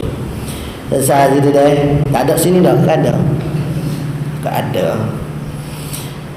Adakah sunat bagi orang yang melakukan ibadat korban memakai daging korbannya sunat? Bagaimana? Bahagian hati. Apakah hukum menjual kulit binatang korban? Jawabnya tidak haram menjual kulitnya atau dibuat sebagai upah. Tak boleh. Bagi yang menyembelih, dia sunat disedekahkan atau diambil buat manfaat dengannya. Atau ada pondok duduk jual belulai kambing, belulai ayam, belulai lembu tu mana? Hak tu orang hadiah.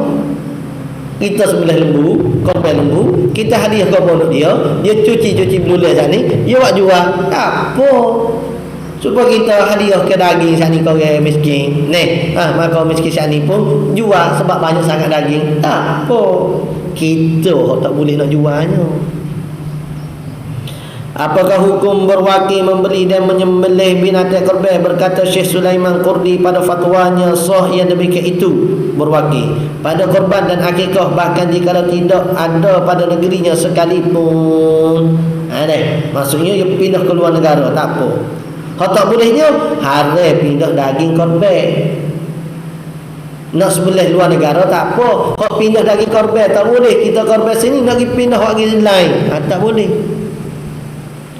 Apakah hukum anak bagi binatang korban yang wajib? Anak dalam perut dia sana, hukumnya seperti ibu, iaitu wajib disedekahkan sekaliannya dan membahagikannya, tidak kira sama ada mati ibunya atau tidak, dan sama ada bunting ketika ditakyinkan atau kemudian ditakyinkan. Apa takyin? Takyin tentu. Lembu ni aku nak buat korban. Waktu tu yang mengandung dah. Anak tu wajib sembelih. Ataupun waktu kita takyin tu lembu tu tak mengandung lagi. Lepas pada tu baru yang mengandung pun wajib kita panggil korban ke anak sani, bahagikan daging dia, tak boleh makan langsung. Dia tabik bagi muk dia. Bolehkah seseorang membuat korban bagi orang lain dengan tiada izin atau bagi orang yang telah mati? Bolehkah? Jawabnya tak boleh seorang membuat korban bagi orang lain tanpa izin yang sama ada bagi orang yang hidup atau yang telah mati. Tak boleh. Kita nak buat orang lain kena minta izin dulu. Orang mati kena beri wasiat dia dulu. Inilah pendapat yang muktamad. Jadi ada khilaf lah tu. Bersalahan bagi kata Ibnu Qattan yang membolehkannya. Ada juga orang kata boleh. Soalan ke-42, apakah ada situasi yang membolehkan korban dilakukan tanpa izin seseorang? Kita sembelih tak ada izin, boleh. Situasi ada. Mana? Korban boleh dilakukan tanpa izin seseorang pada binatang yang muayyan. Hak dia tentu dah. Binatang ni binatang korban, dia tentu dah. maka sah menyembelih ajnabi. Ajnabi ni orang asing. Orang asing mai dah semula lalu boleh. Akil korban itu tanpa izin kerana tiada berkehendak kepada niat dah. Apa? Ada korban biasa ni kena izin dia dulu sama wakil kawak. Ada pun kambing lembu hak wajib dah, dia takyin dah. Hak tu wajib dah dia sembelih. Jadi tak perlu pada niat dah. Oleh kerana tu kita boleh sembelih lalu dah. Begitu juga wali boleh membuat korban bagi anaknya yang masih kecil daripada hartanya. Nya siapa?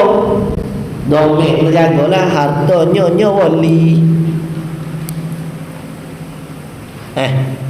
Ada seorang lalu pada sekampung Cina, tiba-tiba dia nampak anjing. Anjing menjilat kakinya. Kena basuh ke tak? Tak perlu basuh juga anjing menjilat kakinya anjing. Domennya tu paling pada siapa? Nah. Sebab tu dah masalah kita jawi. Kita Arab. Domen tu penting. Maka kita hok tulis kita hok roh kepada orang roh ni pun kita ajar didik juga dengan domain-domain dengan ibarat-ibarat gini, tapi dengan keadaan tidaklah orang panggil agak susah senang dah tu. Nak kira kita naik susah lagi. Jadi wali boleh dia sembelih pada anak dia. Anak orang kecil, anak besar buat sendirilah. Beri duit untuk dia pergi jual beli, buat sendiri. Habis itu soal jawab berkaitan dengan akikah. InsyaAllah kita rehat ikutlah setengah jam kau bergana. Kita ambil pula masa 2 jam untuk menyudahkan lagi dalam 40 soalan lebih kurang. Dah. Ada petua ni. Wallahu a'lam.